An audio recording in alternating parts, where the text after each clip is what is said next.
Inakala ng lahat na siya ay isang taunang lalaki, ngunit ginulat niya ang lahat sa pagiging pinakamalakas na bayani kapag sila ay ipinatawag sa ibang mundo. Si Yoki Secho ay isang average na lalaki mula sa Japan, na tinawag sa ibang mundo matagal na ang nakalipas kung saan nailigtas niya ang kaharian at hindi sinasadyang bumalik sa kanyang ordinaryong buhay sa Earth.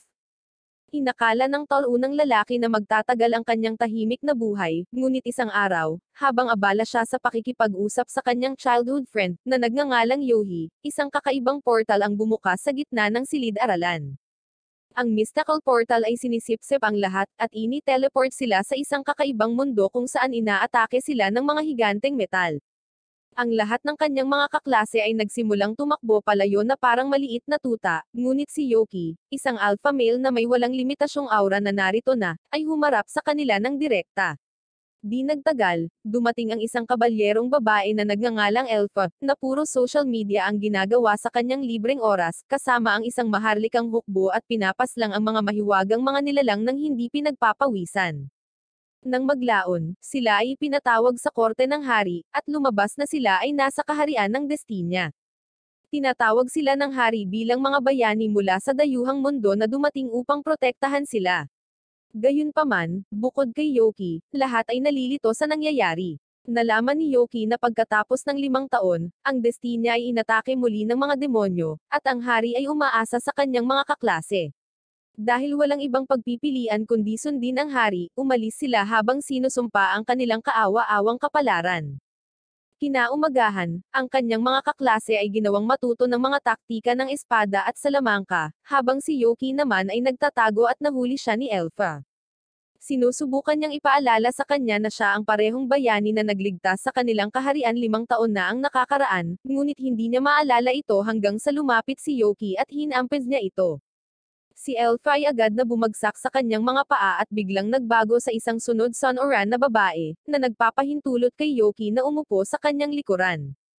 Di nagtagal, dinala niya siya para makilala ang dalawa pang dating kasamahan, isang average gym bro na pinangalan ng Glino at isang babaeng sorcerer.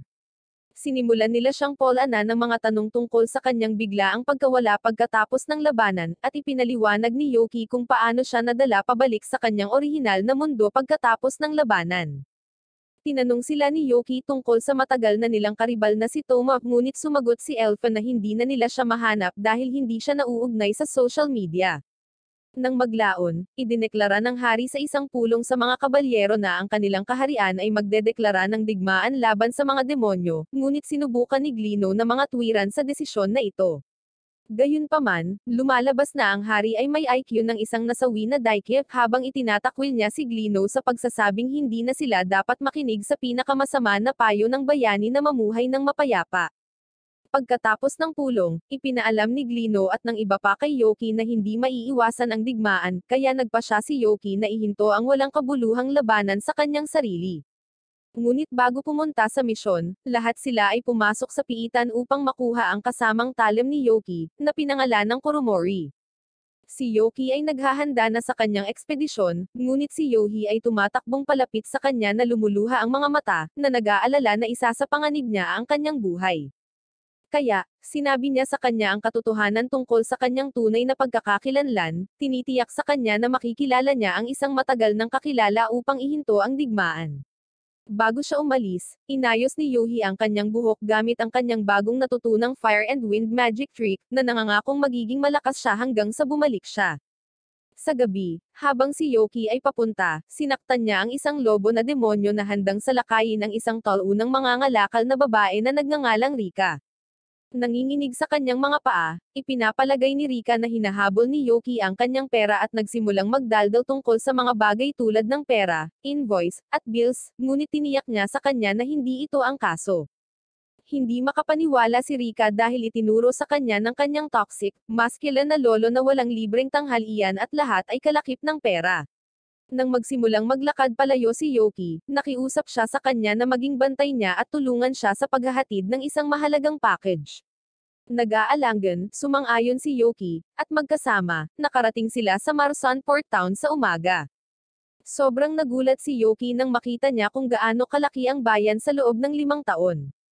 Nilapitan nila ang may-ari ng barko na inupahan ni Rika para dalhin siya sa Damanak Continent, ngunit tumanggi ang may-ari ng mahigpit na pagpunta sa sinumpaang battleground na iyon. Hindi nagtagal, nagsimula siyang magmakaawa sa bawat may-ari ng barko sa kubyerta, ngunit lahat sila ay tumingin sa kanya na para siyang isang talunang babae. Biglang napansin ni Yoki ang mga gwardya ng Destinia, na mukhang mga scammer sa Pinas na hinihiling kay Rika na ipakita ang kanyang mga dokumento ng pagkakakilanlan. Sinimulan nilang pilitin siyang ipakita din ang package ngunit agad itong inilagay ni Yoki sa kanilang lugar. Sa gabi, tinanong ni Yoki si Rika tungkol sa kanyang susunod na plano para makarating sa Damanak Continent. Sumagot siya na bibili siya ng barko, at pagkarinig nito, napagtanto ni Yoki na siya ay tunay na walang isip kaysa sa isang bato. Pero dahil papunta pa rin siya sa Damanak Continent, nag-aalok siya na isama siya. Hindi nagtagal, nag-check-in sila sa isang inn, at ipinakita sa kanya ni Rika ang mahalagang brooch na sinusubukan niyang ihatid. May nagbigay ng brooch sa kanyang lolo upang ayusin, ngunit sa kanyang pagkasawi, hiniling niya kay Rika na responsibilidad na ihatid ito sa may-ari. Tiningnan ito ni Yoki at napagtanto niya na ito ang parehong brooch na may kanyang protection magic, ngunit isinasaalang-alang na ito ay nasira, iniisip niya kung ligtas ang may-ari nito or hindi. Sa gabi, nagising si Yoki sa mga boses ng mga naval guard na nagtatanong tungkol sa kanilang kinaroroonan mula sa may-ari. Di nagtagal, ang mga gwardya ay pumasok sa kanilang silid, ngunit mabilis na dinala ni Yoki ang isang kalahating tulog na si Rika at tumalon sa bintana upang makatakas. Patuloy silang sinusundan ng mga gwardya hanggang sa makarating sila sa isang dead end, at pinukaw sila ni Yoki na salakayin siya. Bago pa sila makagawa ng anuman, muli siyang kumapit kay Rika at tumalon sa dagat, ngunit ang nakakapagtaka, napadpad sila sa isang water dragon na nagngangalang Livia, na naging kasama rin pala ni Yoki. Hiniling sa kanya ni Yoki na dalhin sila sa Damanak Continent, na iniwan ang mga gwardya na nakatulala sa kanilang nakita.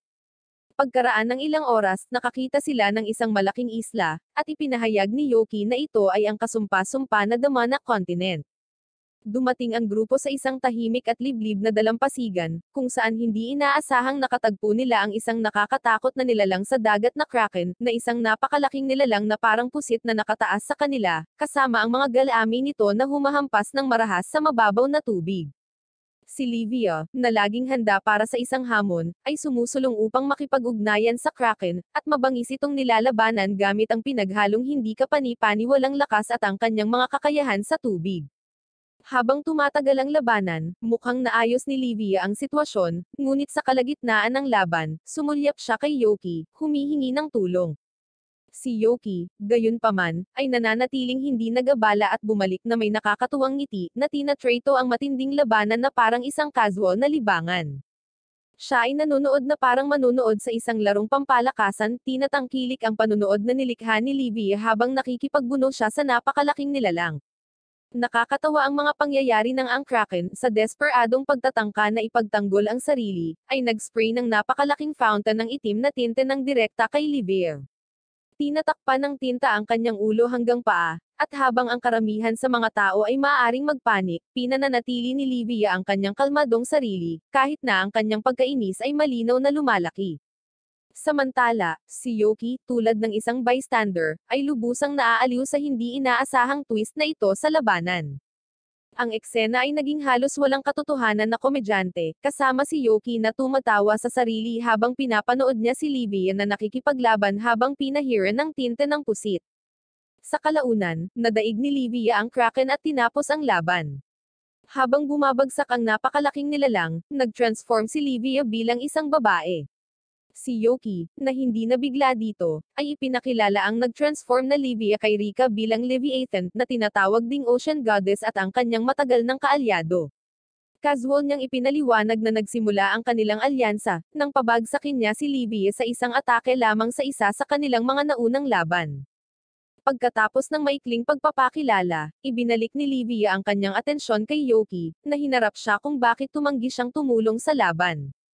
Ang tensyon sa pagitan nila ay tumitindi habang dinadala niya ang kanilang hindi nalutas na kasaysayan. Hindi lamang iniiwasan ni Yoki na tulungan siya sa kamakailang labanan, ngunit nawala din siya sa loob ng 5 taon, na iniwan si Livia sa lubos na pagkalito ng walang anumang paliwanag. Ang masaklap pa, nang sa wakas ay bumalik na si Yoki, hindi na siya nag-abala pang kumonekta muli ng maayos, at ginamit na lang niya si Livia bilang isang maginhawang paraan ng transportasyon. Ang kanilang pagtatalo ay nagbabanta na lumaki hanggang sa pumasok si Rika, na nagpapaalala sa kanila na mayroon pa silang katawan ng Kraken na aasikasuhin. Tamang-tama, iniutos ni Livia ang gawain kay Yoki, at nang hindi tumanggi, ginagamit ni Yoki ang kanyang pambihirang kakayahan sa pagluluto para gawing masarap na mga squid rings ang napakalaking Kraken. Si Yoki, ang mahinhin na chef, ay tahimik na binanggit na hinahasa niya ang kanyang kadalubhasaan sa pagluluto sa pagsisikap na mapabilib ang mga babae. Habang nakaupo ang tatlo upang tamasahin ang bagong handa na pagkain, ang pag-uusap ay naging mas seryoso. Inihayag ni Livia na ang isang kalapit na nayo ng pangingisda ay pinahirapan ng Kraken sa loob ng ilang panahon, at itinuro niya na sa kabila lamang ng mga bundok ay matatagpuan ang kastilyo ng Demon Lord, na tinatawag na Lilbaro. Sa kanilang pagkain, natuklasan din nila ang ilang nakakagulat na impormasyon tungkol sa misyon ni Rika. Sinadya niyang maghatid ng brooch sa Demon Lord Dizes, pero hanggang ngayon, wala siyang ideya na ito ang kanyang gawain. Kapag ang katotohanan ay dumating sa liwanag, si Rika ay maliwanag na natakot, ngunit sina Yoki at Livia ay walang pakialam at inalis ang kanyang mga alalahanin. Ipinaliwanag nila na walang dahilan para matakot, pagkatapos ng lahat, dahil pareho silang nakikipagkaibigan sa Demon Lord. Pagkatapos kumain ng kanilang pagkain, nagpa siya si Livia na oras na para lumabas siya dahil ang susunod na bahagi ng kanilang paglalakbay ay dapat gawin sa paglalakad, at hindi siya gaanong makakatulong, kaya maaari na rin siyang umalis. Gayunpaman, iginiit ni Yoki na manatili siya, na labis na ikinadismaya ni Livia. Ang kanilang hindi nalutas na mga isyu ay muling nabanggit, habang inilalabas ni Livia ang katotohanan na si Yoki ay nag-ghostang sa kanya sa loob ng 5 mahabang taon, sa kabila ng kanyang pagtupad sa kanyang pangako sa kanya at pagpapanatili ng kapayapaan sa karagatan sa panahon ng kanyang pagkawala. Nag-alinlangan si Yoki, malinaw na hindi komportable sa pag-uusap, ngunit bago niya maipaliwanag ang kanyang sarili, nag-ambala sila ng isang grupo ng mga batang demonyo. Ang mga bata, na nagmamasid sa pagtatalo ni Livia at Yoki, ay napagkamalan na ito ay isang away ng magkasintahan at sinimulan silang kulitin, habang hinihiling na humingi ng tawad si Yoki kay Livia. Si Yoki ay hindi interesado sa kanilang mga pinagsasabi, kaya't inabutan niya sila ng ilang squid rings para makaalis sila. Ang kanyang aksyon ay nag-backfire dahil sa halip na maghiwa-hiwalay, natuwa ang mga bata at nakiusap kay Yoki na magluto pa para sa kanilang nayon. Si Yoki, bilang pushover pagdating sa pagtulong sa iba, ay atubiling sumang-ayon na tulungan ang mga taga-nayon. Ang grupo ay bumalik sa kalapit na fishing village, dala ang mga labi ng Kraken. Sa kanilang pagdating, ang mga taga-nayon ay napuno ng kagalakan dahil sila ay pinapahirapan ng Kraken sa kanilang tubig at pinipigilan silang mangisda. Ngayon, natalo na, at nasa kanila na rin ang katawan nito bilang pinagkukunan ng pagkain. Naghahandog sila ng isang engranding pagdiriwang sa karangalan ni Yoki at Livia, kung saan si Livia ay tinatrato bilang isang iginagalang na diyosa ng mga taga-nayon. Siya ay nagpapakasawa sa pinakamasarap na alak at pagkain, tinatamasa ang bawat sandali ng atensyon. Samantala, si Yoki na hindi sinasadyang bayani ay abala sa kanyang sarili sa kusina, nagluluto ng pagkain para sa buong nayon. Tumutulong si Rika sa pamamagitan ng pamamahala sa counter, at sa kabila ng nakakapagod na trabaho, ang husay ni Yoki sa kusina ay nagpapahanga sa lahat ng naruroon. Habang nagpapatuloy ang party, naglaan ng ilang sandali sina Livia at Rika para mag-usap tungkol kay Yoki. Si Rika, na bago pa sa grupo, ay interesado sa lawak ng kakayahan at koneksyon ni Yoki. Habang sinasabihan siya ni Livia sa kanilang mga nakaraang pakikipagsapalaran, at ang papel na ginampanan ni Yoki sa pagdadala ng kapayapaan sa mundo, napagtanto ni Rika kung gaano kahalaga ang presensya ni Yoki. Ang mga pagdududa niya tungkol sa kapangyarihan at impluwensya nito ay mabilis na nawala, habang naiintindihan niya na kasama niya ang maalamat na bayani. Sa sandaling patapos na ang pagdiriwang, nagbabago ang mood sa pagdating ni Vladimir, isang napakalakas na demonyong mandirigma at ang personal na bantay ng Demon Lord. Si Vladimir, sa una ay nasa ilalim ng impresyon na ang nayon ay nasa ilalim ng pag-atake, kaagad na tumungo sa mga kasiyahan, na naghanda para sa isang labanan. Gayunpaman, nang makita ang mapayapang pagdiriwang, mabilis siyang huminahon at lumapit kina Livia at Yoki. Ipinaliwanag niya na hinahanap niya si Livio, ngunit ngayong naruroon na rin si Yoki, nakita niya ang isang kislap ng pag-asa sa pagliligtas sa Demon Lord. Inihayag ni Vladimir ang nakakabagabag na balita na si Dezes, ang Demon Lord, ay pinipilit na ipakasal sa isang lalaking nagngangalang Tyrone. Ang kasal na ito, gayunpaman, ay hindi ordinaryong pagsasama, ngunit isang anyo ng pagsupil. Gumagamit si Tyrone ng sinumpaang kwintas para kontrolin si Dezes na ginagawa siyang alipin. Nagulat si Yoki sa paghahayag na ito dahil hindi pa niya narinig ang tungkol kay Tyrone noon, ngunit mabilis na pinunan ni Rika ang ilang mahahalagang detalye. Si Tyrone ang pinakamayamang tao sa mundo, na may sapat na mga mapagkukunan upang maimpluwensyahan ang kinalabasan ng mga pangunahing salungatan. Sa kabila ng kanyang kayamanan at impluwensya, nagbabala si Vladimir na hindi mapagkakatiwalaan si Tyrone, at ang kasal ay walang iba kundi isang pakana para sa kapangyarihan. Galit na galit si Yoki sa pag-iisip na ang kanyang kaibigan ay pinilit sa ganoong sitwasyon, at sinisisi si Vladimir sa hindi pagprotekta sa kanya. Gayunpaman, si Vladimir na nakikitungo na sa bigat ng akusasyon, ay ipinagtanggol ang kanyang sarili sa pamamagitan ng pagpapaliwanag na si Dezes mismo ang nagbigay ng utos, at wala siyang kapangyarihang labanan ito. Si Livio, kahit na kritikal sa pagpili ni Dezes na isakripisyo ang sarili para sa kapayapaan, ay sumang-ayon na hindi nila maaaring iwanan ang kanilang kaibigan. Sa ginawang desisyon, nagsimula sina Yoki at Livia upang iligtas si Dezes. Tinatahak nila ang isang lihim na landas na minsan nilang ginamit noong mga pakikipaglaban nila kay Dezes noong kaaway pa nila ito. Habang naglalakad sila patungo sa kastilyo ng Demon Lord, inatake sila ng mga halimaw na lobo. Si Yoki, na kailangang pangalagaan ang kanyang mahika para sa paparating na laban, ay iniwan ang gawain ng paghaharap sa mga lobo kay Livia. Mabilis niyang tinatapos ang mga hayop sa pamamagitan ng kanyang mga pag-atake na nakabatay sa tubig, gamit ang kanyang matutulis na mga kuko at napakalakas na lakas upang masira ang mga ito. Habang nagpapatuloy sila, nagmuni-muni si Livia sa nakaraan nila ni Yoki. Bago ang kanilang alyansa, wala siyang interes sa mga gawain ng mga naninirahan sa lupain, ngunit pagkatapos makipaglaban sa tabi niya, pinahahalagahan niya ang kagandahan ng mundo at ng mga tao nito, piniling protektahan ito ng buong lakas.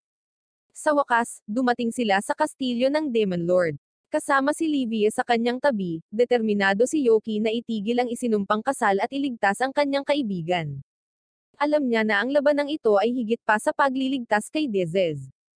Ito ay tungkol sa pagpigil sa isang digmaan na maaaring sirain ang lahat ng kanilang ipinaglaban 5 taon na ang nakararaan. Nang ang kaharian ng Destinia at ang Demon Continent ay nakikipagdigma sa isa't isa, si Yoki ang bumisita kay Dezes na nagpaabot ng kamay ng pagkakaibigan at isang kasunduan sa kapayapaan upang wakasan ang digmaan. Niregaluhan niya ito ng magandang bracelet bilang simbolo ng kanilang pagsasama, at mula noon, araw at gabi ay nagtatrabaho si Dezes upang tuparin ang pangakong iyon. Gayunpaman, nang biglang nawala si Yoki, kinailangang pasanin ni Dezes ang bigat ng pagpapanatili ng kapayapaan sa Destinia, habang sabay-sabay na nagsisikap na protektahan ang Demon Continent sa tulong ng kanyang tapat na kasama, si Vladimir. Isang nakakatakot na gabi, tumakbo ang isa sa kanyang mga sundalo sa Evil Barrow Castle na ipinaalam kay Dezes na sinalakay sila ng hukbo ng Destinian at papunta na ito upang salakayin ang kaharian. Sinabi rin niya sa kanya na nagsimula na ang labanan sa labas ng kastilyo, at walang paraan para matigil ito. Nang marinig ito, nagsimulang magduda si Vladimir sa charter ng kapayapaan na nilagdaan 5 taon na ang nakakaraan, sa pagitan ng Demon Continent at ng kaharian ng Destinia. Gayunpaman, hiniling sa kanya ni Dezes na huwag magmadali sa mga konklusyon. Nagutos siya ng pagpupulong ng lahat ng matataas na opisyal ng kontinente, na inihayag na dapat nilang ihanda kaagad ang hukbo at maghanda upang ipagtanggol ang kontinente anuman ang mangyari. Tinanong din niya ang kanyang dalawang kasama, sina Zion at Lycott, na pumunta kaagad sa Destinia upang malaman kung ano ang nangyayari, dahil ang buong sitwasyon ay mukhang kainahinala sa kanya. Sinisikap ni Dezes ang kanyang makakaya upang matupad ang pangako, ngunit walang mabungang solusyon sa paningin. Di nagtagal, sa mga utos ni Dezes na maghanda para sa isang hindi inaasahang labanan, ang Demon Continent ay umugong sa paghahanda. Pinuno ng mga sundalo ang mga bodega ng mahahalagang bilihin, ipinasa ang mga armas, at ang mga karaniwang tao ay tumingin ng may stress at pagkabalisa. Gayunpaman, nang malaman ng mga sundalo na makakaharap nila ang mga kakaibang armored giant na wala roon 5 taon na ang nakararaan, nakita nilang kakaiba ito, nagtataka kung bakit nila nilagdaan ang peace charter kung kailangan nilang harapin ang lahat ng problemang ito balang araw. Dahan-dahan, ang kawalang kasiyahan at kawalan ng tiwala sa mga tao ay nagsimulang kumalat sa kaharian, na ang lahat ay nagpahayag na hindi sila dapat magtiwala sa mga tao ng destinya. Gayunpaman, nagtiwala sila sa kanilang Panginoong Dizes at alam nila na kung susundin nila ang kanyang mga utos, ililigtas niya sila. Sa kabilang banda, nag-aalala si Dizes sa lumalalang digmaan, nagtataka kung bakit isang buwan nang walang kontak mula sa kaharian ng destinya. Nangangahulugan ito na kahit na pinipigilan nila ang labanan sa ngayon, ang Demon Continent ay hindi magtatagal ng walang pagsisikap mula sa magkabilang panig, at digmaan ang magiging huling pagpipilian. Habang siya ay nawawala sa kanyang pag-iisip, pumasok si Vladimir sa kanyang silid at ipinaalam sa kanya na si Tyrone, isang kinatawan mula sa Tyrone Trading Company, ay humiling ng isang pulong sa kanya. Ang hamak na tao ay pumasok sa silid at nagsimulang magbanggit tungkol sa kasal at kung ano pa, na ininis ang mga kasamahan ni Dizes. Gayunpaman, mukhang seryoso si Tyrone sa alok na nagsasabing gagamitin niya ang kapangyarihan ng kalakalan ng Tyrone Company upang makatulong na tapusin ang digmaan sa destinya. Ngunit bilang kapalit, kailangan siyang pakasalan ni Dizes. Sa pagkawala ng pambihirang kumpiyansa, ipinahayag niya na hindi lamang siya magmamakaawa para sa kapayapaan kundi patitigilan ang digmaan ng sabay-sabay sa kanyang kapangyarihan at kayamanan. Iniabot niya ang isang pirasong papel kay Dizes na may lahat ng kondisyon. Nang mabasa niya ito, napagtanto niya na hindi lang ito tungkol sa kasal kundi isang pagtatangka din ni Tyrone na gawin siyang alipin niya habang buhay. Ipinakita sa kanya ng mayabang na lalaki ang kwintas na ibibigay nito sa kanya kapag nagpalitan sila ng kanilang wedding vows. Nang siya at ang kanyang mga kasama ay tumingin sa kwintas, napansin nila na ito ay nakaugnay sa isang malakas na sumpa ng pagkaalipin. Ang kanyang mga kasamahan ay patuloy na nagmamakaawa sa kanya na huwag sumuko sa hindi masusunod na mga kahilingan ni Tyrone at palayasin siya, ngunit ang tanging magagawa ni Dizes ay humingi ng ilang oras upang pag-isipan ito. Bumalik sa kanyang silid, patuloy na iniisip ni Dizes ang alok ni Tyrone, iniisip kung ito lang ba ang tanging paraan upang matupad ang kanyang pangako kay Yoki. Biglang pumasok si Vladimir sa silid at hinimok siya na huwag tanggapin ang katawa-tawa na alok, dahil handa ang kanyang hukbo na ipaglaban siya hanggang sa wakas, at nanumpa silang protektahan siya kahit na anuman ang mangyari. Nang marinig ito, ngumiti si Dizes at tumugon na tinatanggap niya ang alok dahil mahal niya ang kanyang kaharian at ang mga tao nito, at gagawa siya ng sukdulan upang protektahan sila. Sa wakas, sa kasalukuyan, ito ang araw ng kasal, at ang kaharian ay pinalamutian ng maganda para kay Dizes. Sa loob ng kapilya, ang mga tao ay sabik na naghihintay sa kanyang paglalakad sa pasilyo, habang ang naiinip na si Tyrone ay nakatapak na sa kanyang mga paa sa pananabik.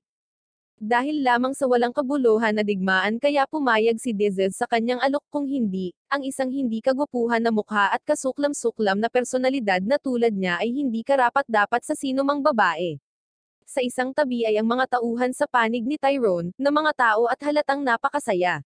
Ngunit sa kabilang panig ay ang mga demonyo ni Dizes na nagngangalit sa galit dahil ang kanilang mahal na Panginoon ay pinipilit na pakasalan ng isang kilabot na tulad ni Tyrone. Hindi nagtagal, bumukas ang mga pintuan ng kapilya, at pumasok ang isang magandang Dizes na nakasuot ng puting wedding gown, dahan-daang naglalakad patungo kay Tyrone. Hiniling sa kanila na ipagpalit ang kanilang mga panata, at inilabas ni Tyrone ang kwintas na may sumpa ng pagkaalipin, naghahanda na isuot ito sa kanya. Ipinahayag niya na si Dizes, ang Panginoon ng Devil Continent, ay nangakong papasok sa pagkaalipin sa ilalim niya. Sa kasalang ito, sisikapin nilang magdala ng kapayapaan at kasaganaan sa kaharian ng mga demonyo. Pagkatapos ay hinihiling niya sa lahat na ay pangako ang kanilang katapatan sa kanya dahil siya na ngayon ang Panginoon ng Devil Continent, at magkasama, poprotektahan nila ang mundo at iiwan ang kanilang mga pangalan sa mga aklat ng kasaysayan. Hindi nagtagal, iniabot niya ang kanyang kamay upang ilagay sa kanya ang kwintas, habang si Dizes ay tahimik na nagdadasal na makita si Yoki sa huling pagkakataon bago siya ikasal sa lalaki na ito. Biglang nabasag ang salamin ng kapilya, at pumasok ang bayani sa lahat ng panahon, si Yoki. Tulad ng isang kaakit-akit na prinsipe sa mga fairy tales, iniabot niya ang kanyang kamay para kay Dizes at sinabi na siya ay dumating upang iligtas ang prinsesa. Napagtatanto na mawawala sa kanya si Dezes, hiniling ni Tyrone sa kanyang mga tauhan na salakayin si Yoki. Mabilis na sumingit si Livia gamit ang kanyang lakas sa tubig, na hinarap ang mga ito ng sabay-sabay. Nang makita si Livia, tuwang-tuwa si Dezes, at pabirong sinagot ni Livia na talagang hindi maganda ang hitsura ni Dezes sa puting kasuutan, kaya dapat na siyang sumuko sa pagsusuot ng damit pangkasal. Ngunit biglang, isang kakaibang tao sa isang kapa ang pumasok sa kapilya at sinalakay si Livia gamit ang kanyang shadow magic, na nagbubuklod sa kanya sa isang lugar, ngumingiti at nagsasabi na ang Diyos ng mga dagat ay hindi masyadong kapansin-pansin sa Earth. Bago siya makagawa ng higit na pinsala kay Livia, hinawakan siya ni Yoki mula sa likuran at pinabagsak siya sa sahig sa isang suntok. Inilabas niya ang kanyang talim at pinagbantaan silang lahat, sinabing maghanda silang magbayad para sa pagpapaiyak kay Dezes. Napangiti ang nakakapa na lalaki at sumagot na ang buong plano ay akitin si Yoki dito, at ngayon ay pupunta siya at ipaalam ito sa kanyang amo.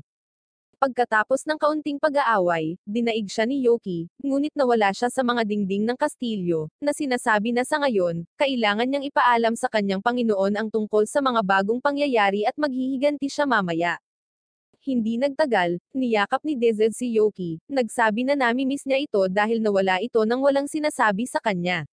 Nataranta si Yoki sa atensyon na natatanggap niya at sumagot na mahabang kwento ang pagkawala niya, ngunit natutuwa siya na ligtas si Dezes at niyakap siya. Napakunot noo si Livia matapos makita ang mapagmahal na reunion na ito, kaya sumabad siya, sinabing kailangan din nilang harapin ang mga nasawi na sundalo. Sa sandaling alisin ni Yoki ang kapa ng isa sa mga sundalo ni Tyrone, nawala siya sa hangin, na nagpapatunay na sila ay mga mahiwagang sundalo na gawa sa mga sumpa. Kinuha ni Yoki ang sinumpaang kwintas, at napagtanto na ang taong nasa likod ng lahat ng mga sumpang ito ay maaaring walang iba kundi si Tumad, na kasalukuyang nagtatrabaho sa likod ng mga eksena. Napuno ng pananabik si Dezes, at sinabing pagbabayaran niya ito sa pagpapasuot sa kanya ng costume na ito sa kasal. Si Yoki ay tumawa at sumang-ayon, sinabi na siya ang mamumuno sa mga gawain ng kaharian ng demonyo, habang siya ay bibisita sa Regelos dahil ito ay mahalaga upang makuha ang tulong ng hari ng Regelos. Pinaalalahanan niya si Dezes na kailangan nilang tuparin ang kanilang pangako ng kapayapaan, at para doon, kailangan nilang gawin ang mga bagay-bagay. Medyo nag-aalangan si Livia na muling magtungo sa mahabang paglalakbay bilang paraan ng transportasyon, dahil buong gabi siyang tumatakbo at nakikipaglaban at halatang pagod.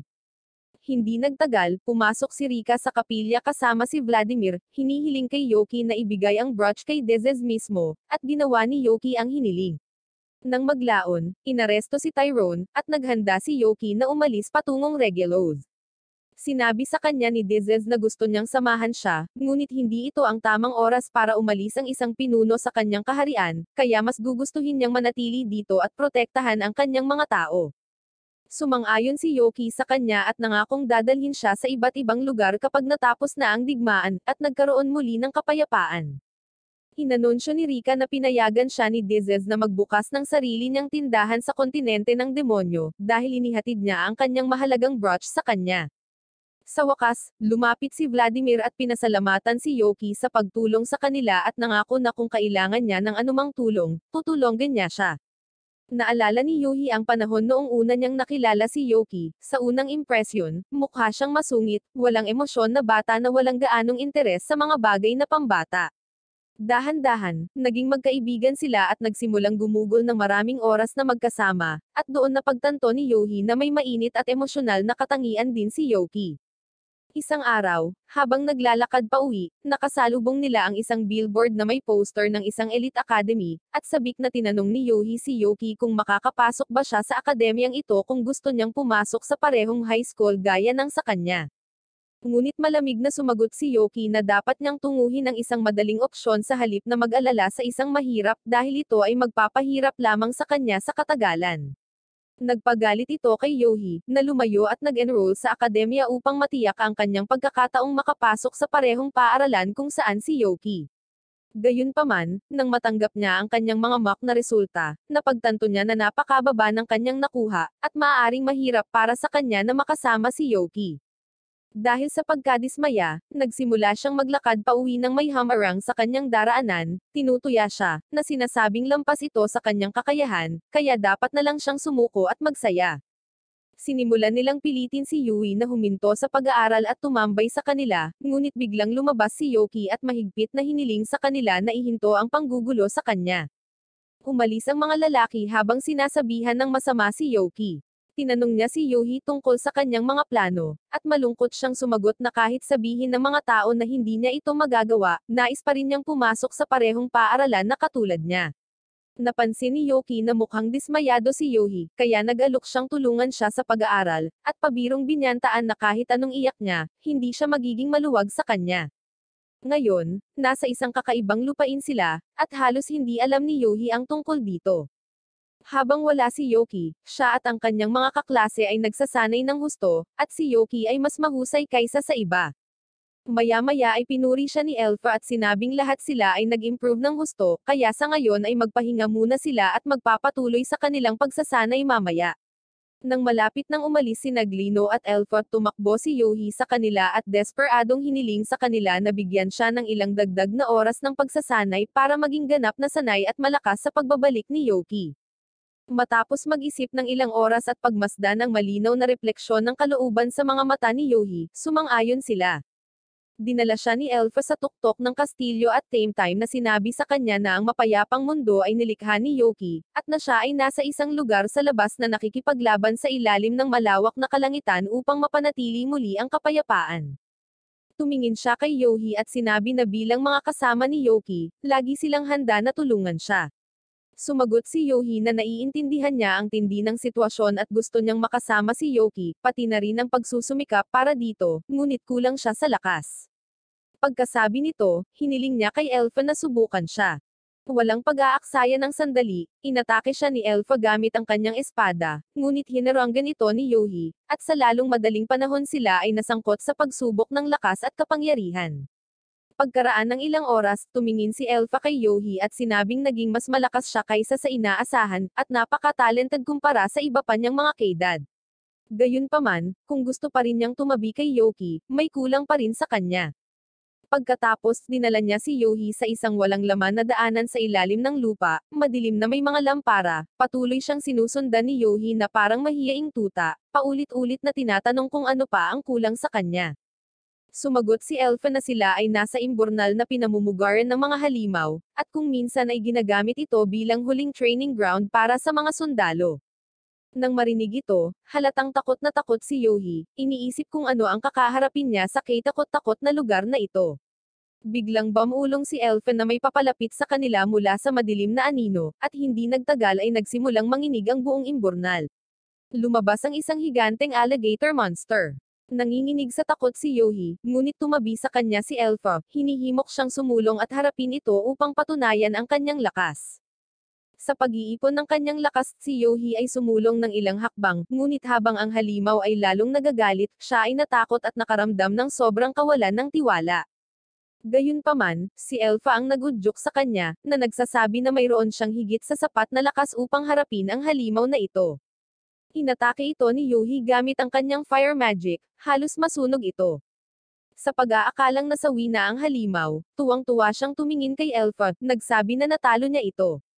Ngunit biglang tumayo ang halimaw sa kanyang dalawang paa at nasugatan siya gamit ang matatalas nitong kuko.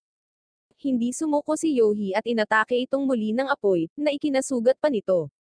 Hiniling sa kanya ni Elfa na tapusin ito, ngunit si Yohi, na malambot ang puso, ay nag-aalanggen. Hinikayat siya ni Elfa, na sinasabi na habang si Yohi ay sapat na malakas upang makipagkompetensya sa kanya sa mga tuntunin ng mahika, kailangan pa rin niyang matutunan kung paano tapusin ang kaaway. Kung hindi, sa digmaang ito, ang kalaban ay haantong sa pagpaslang sa kanyang mga kaibigan. Kung nais niyang protektahan ang mga mahal niya, dapat niyang ipaglaban at wakasan ang mga buhay. Ito ang determinasyong kulang pa sa kanya. Nang makitang nag-aalanggan pa rin si Yohi, ginamit ni Elfa ang kanyang mahika at pinaslang ang halimaw, pagkatapos ay tahimik na umalis. Malungkot pa rin si Yohi na hindi niya mapaslang ang halimaw nang kumatok sa kanyang pintuan si Leia, ang sorcerer. Pumasok siya sa silid, pinagaling ang kamay ni Yohi gamit ang kanyang mahiwagang kapangyarihan, at humingi ng paumanhin sa inasal ni Elfa. Sa pagiging komportable sa kanyang sarili sa silid ni Yohi, ipinahayag niya na natutuwa siyang nagkaroon si Yoki ng isang katulad niya sa kabilang mundo. Sinabi rin niya sa kanya na talagang nais ni Elfa na tratuhin siya bilang isang pantay, kaya't inihagis niya siya sa isang aktwal na labanan upang palakasin siya. Tinanong ni Leia si Yohi kung bakit siya nananatili sa tabi ni Yoki sa kabila ng mga panganib na nagbabanta sa kanyang buhay. Nag-isip si Yohi ng ilang oras at tumugon na si Yoki ay palaging tinutulungan siya at naging tunay niyang kaibigan mula pagkabata. Halos lahat ay ginagawa nilang magkasama, mag-aral man, maglaro, kumain, or magligtas sa kanya mula sa mga bully. Kaya sa pagkakataong ito, nais niyang tulungan siya at bigyan siya ng balikat na masasandalan. Napangiti si Leia sa kanyang tapat na pag-amin at binati siya ng magandang kapalaran. Lumabas siya ng silid patungo kay Elfa, na naghihintay sa labas na halatang nag-aalala kay Yohi ngunit nagkukunwaring hindi. Tiniyak sa kanya ni Leia na malakas si Yohi, ngunit alam na ni Elfa na sapat ang lakas ni Yohi para ipagtanggol ang sarili sa larangan ng digmaan. Gayunpaman, nag-aalala siya na kung makikipag-away si Yohi sa tabi nila, maaari siyang makaharap ng lubhang mapanganib na mga kaaway. Si Leia, bilang mas matalino, ay pinayuhan siya na hayaan si Yohi na magpasya sa kanyang sarili at dapat nilang igalang ang kanyang desisyon, anuman ang mangyari. Kinaumagahan, nadatnan ni Glino si Yohi na nakasandal sa pader na halatang malungkot. Pareho silang nakaupo para mag-usap, at tiniyak ni Glino sa kanya na natural ang mag-alinlangan tungkol sa pagtapos sa buhay ng isang tao or halimaw, kahit na ito ay para sa pagprotekta sa isang taong mahalaga. Nang tanungin ni Yohi ang tungkol sa motibasyon at determinasyon ni Glino na lumaban, tumugon siya na mas pinili niyang pahirapan ang iba kaysa panoorin ang mga taong malapit sa kanya na magdusa, eksakto tulad ng isang sundalo. Ngunit sinabi niya sa kanya na hanapin ang kanyang determinasyon sa kanyang sarili, at huwag umasa sa kanyang payo dahil gusto rin ni Yoki na siya ang gumawa ng kanyang sariling mga desisyon sa buhay. Pagkaraan ng ilang oras, dinala ni Yohi si Elfa upang samahan siya sa imbornal na puno ng halimaw. Di nagtagal, lumabas ang isang alligator monster mula sa tubig, at binalaan siya ni Elfa na kung magsisikap siyang makaalis sa kanyang comfort zone, maaari niyang masira ang kanyang sarili.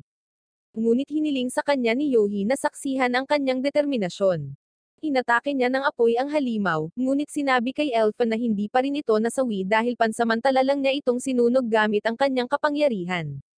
Sinabi ni Yohi sa isang nalilitong Elfa na ang kanyang determinasyon sa buhay ay hindi kailanman tapusin ang buhay, ngunit sa parehong oras, hindi siya mawawala.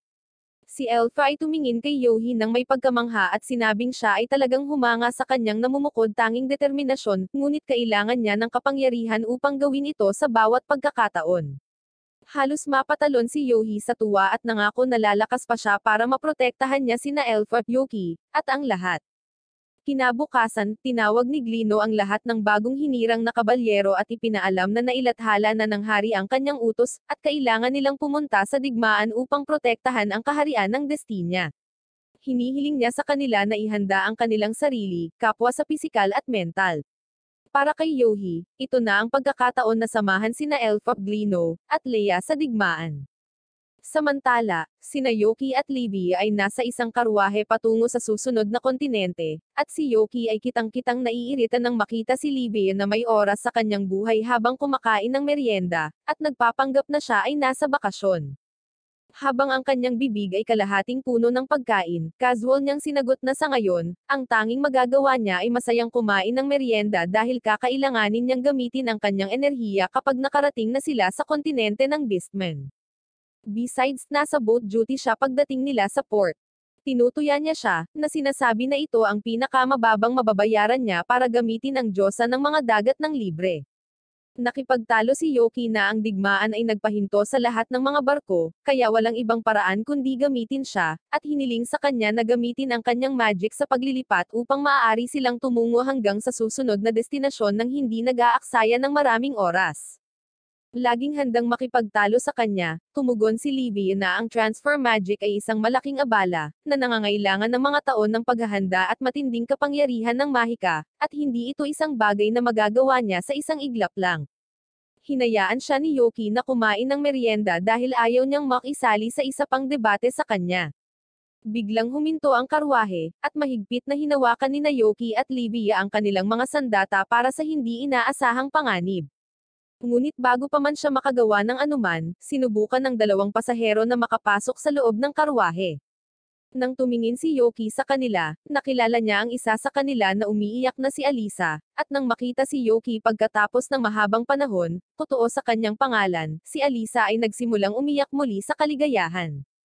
Pagkatapos mag-ayos, muli silang nagpatuloy sa kanilang paglalakbay, at ipinakilala ni Yoki si Alisa kay Livia, bilang kanyang kasama mula sa huling pagkakataon na siya ay ipinatawag sa mundong ito. Ipinagmamalaki ni Alisa na siya ang nangungunang estudyante ni Yoki, na nagturo sa kanya ng mga pangunahing kaalaman sa pakikipaglaban, at pagkatapos ay ipinakilala sina Yoki at Livia kay Amelia, ang kanyang nakababatang kapatid na babae. Pagkatapos, sa wakas, tinanong niya siya kung bakit siya nawala sa loob ng 5 buong taon, at iniwan siya. Dahil hindi ito ang tamang oras, sinabi ni Yoki na ipapaliwanag niya ito mamaya. Hiniling niya kay Alisa na samahan siya sa kontinente ng Beastman, at tulungan siya tulad ng ginawa niya sa kanyang paglalakbay 5 taon na ang nakakaraan. Ngunit medyo nalungkot si Alisa at tumugon na gustong-gusto niyang samahan siya, ngunit sa oras na ito, nahuli siya sa isang seryosong sitwasyon. Ipinaliwanag niya na mula nang mawala si Yoki, kumuha siya ng mga trabaho na kinasasangkutan ng pakikipaglaban sa mga halimaw upang manatili sa pagsasanay, at isang araw, tinanggap niya ang kahilingan ng isang taga-nayon na pumaslang ng dragon. Ito ay nasa nayon ng Zafro, na kilala sa tahimik at magandang kapaligiran nito. Hiniling siyang tumira kasama si Amelia ng ilang panahon. Mula sa kanya, nalaman niyang may kapatid si Amelia na lumabas para tapusin ang dragon ngunit hindi pa bumabalik. Simula noon, mag-isa na lang si Amelia sa nayong ito, malungkot na wala siya. Nang makita siya, hiniling ni Alisa kay Amelia na ituring siya bilang kanyang nakatatandang kapatid, at nangako itong mananatili sa kanya ng ilang panahon. Ayun ang dahilan kung paano nila nakilala ang isa't isa. Nang marinig ito, tinanong ni Yoki kung nawala ang kapatid ni Amelia dahil pinaslang siya ng dragon, ngunit tumugon si Alisa na maaaring hindi ito ang kaso. Sa tuwing umaatake ang dragon, maraming taga-nayon ang nawawala, at hindi lang ito ang kapatid ni Amelia. Karaniwan, kapag ang dragon ay umaatake, ito ay nag-iiwan ng ilang ebidensya ng labanan, kaya kahit na ang mga tao ay natalo, sila ay nag-iiwan ng ilang ebidensya. Ngunit parang nawala na lang ang lahat ng walang iniwan na bakas na parang naglaho sa manipis na hangin. Nang marinig ito, ipinahayag ni Yoki na hindi ito isang normal na pag-atake, at idinagdag ni Livia na mukhang lahat sila ay nabalisa. Ipinagpatuloy ni Alisa ang pagsasalaysay ng mga pangyayari, sinabing naisip niya na ang unang bagay na dapat gawin upang malutas ang problema ay talunin ang dragon. Kaya't gumawa siya ng marahas na hakbang, hindi pinaandar ang word laban dito upang akitin ang dragon at talunin ito. Gaya ng kanyang binalak, nagpakita ang higanteng dragon sa hating gabi, at pareho silang nakibahagi sa isang mapanganib na labanan.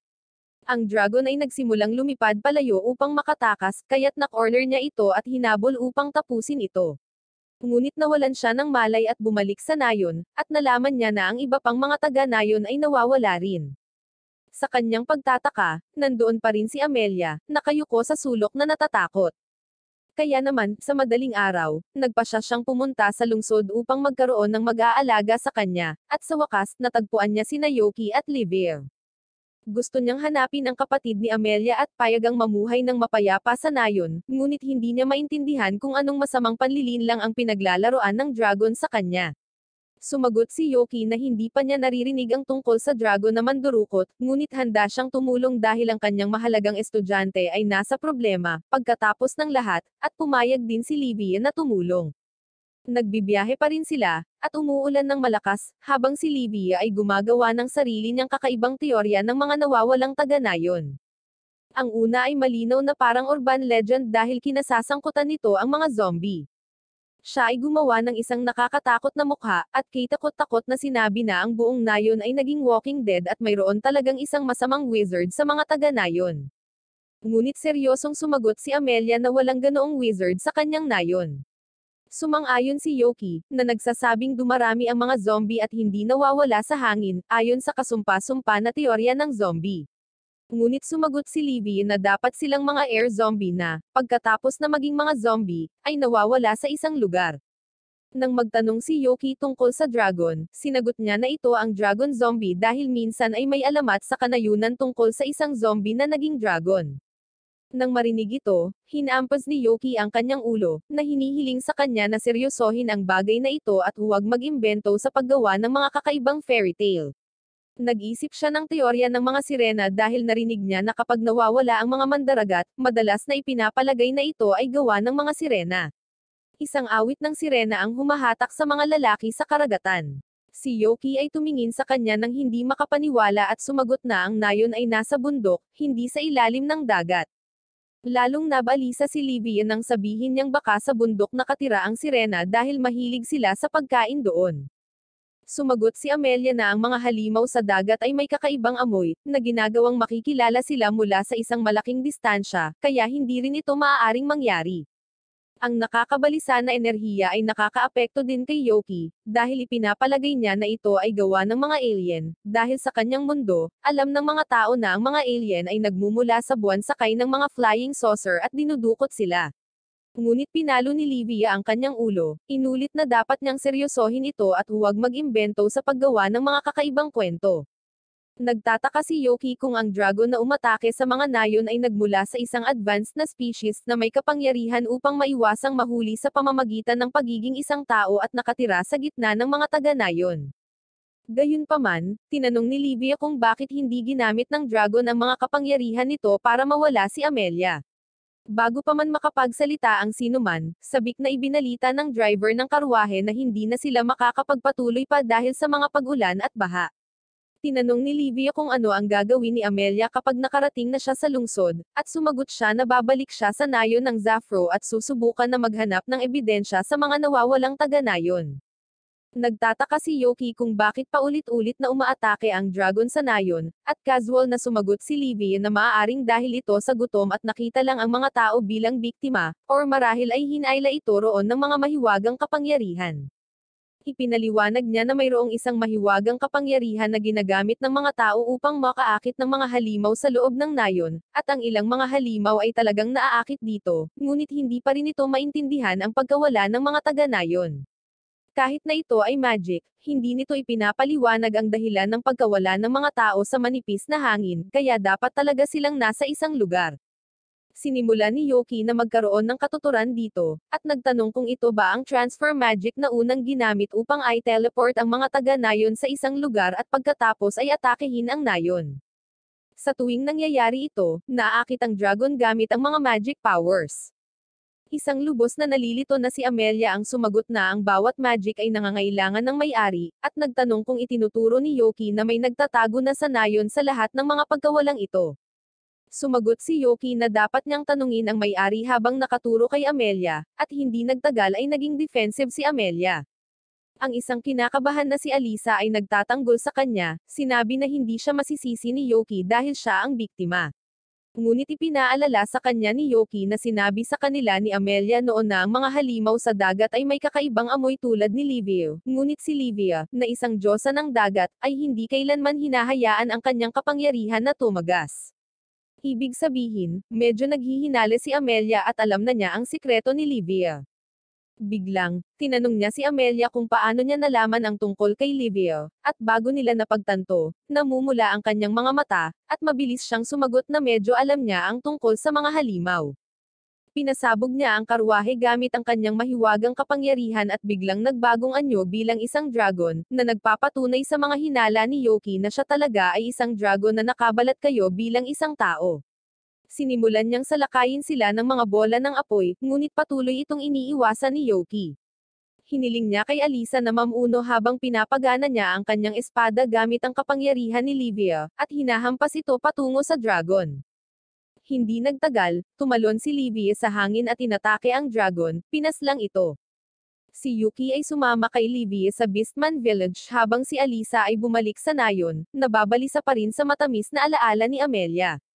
Ngunit biglang, nakita niya si Amelia, na sinusundan ng isang malaking hayop sa pintuan, at defensive na itinutok ang kanyang espada dito.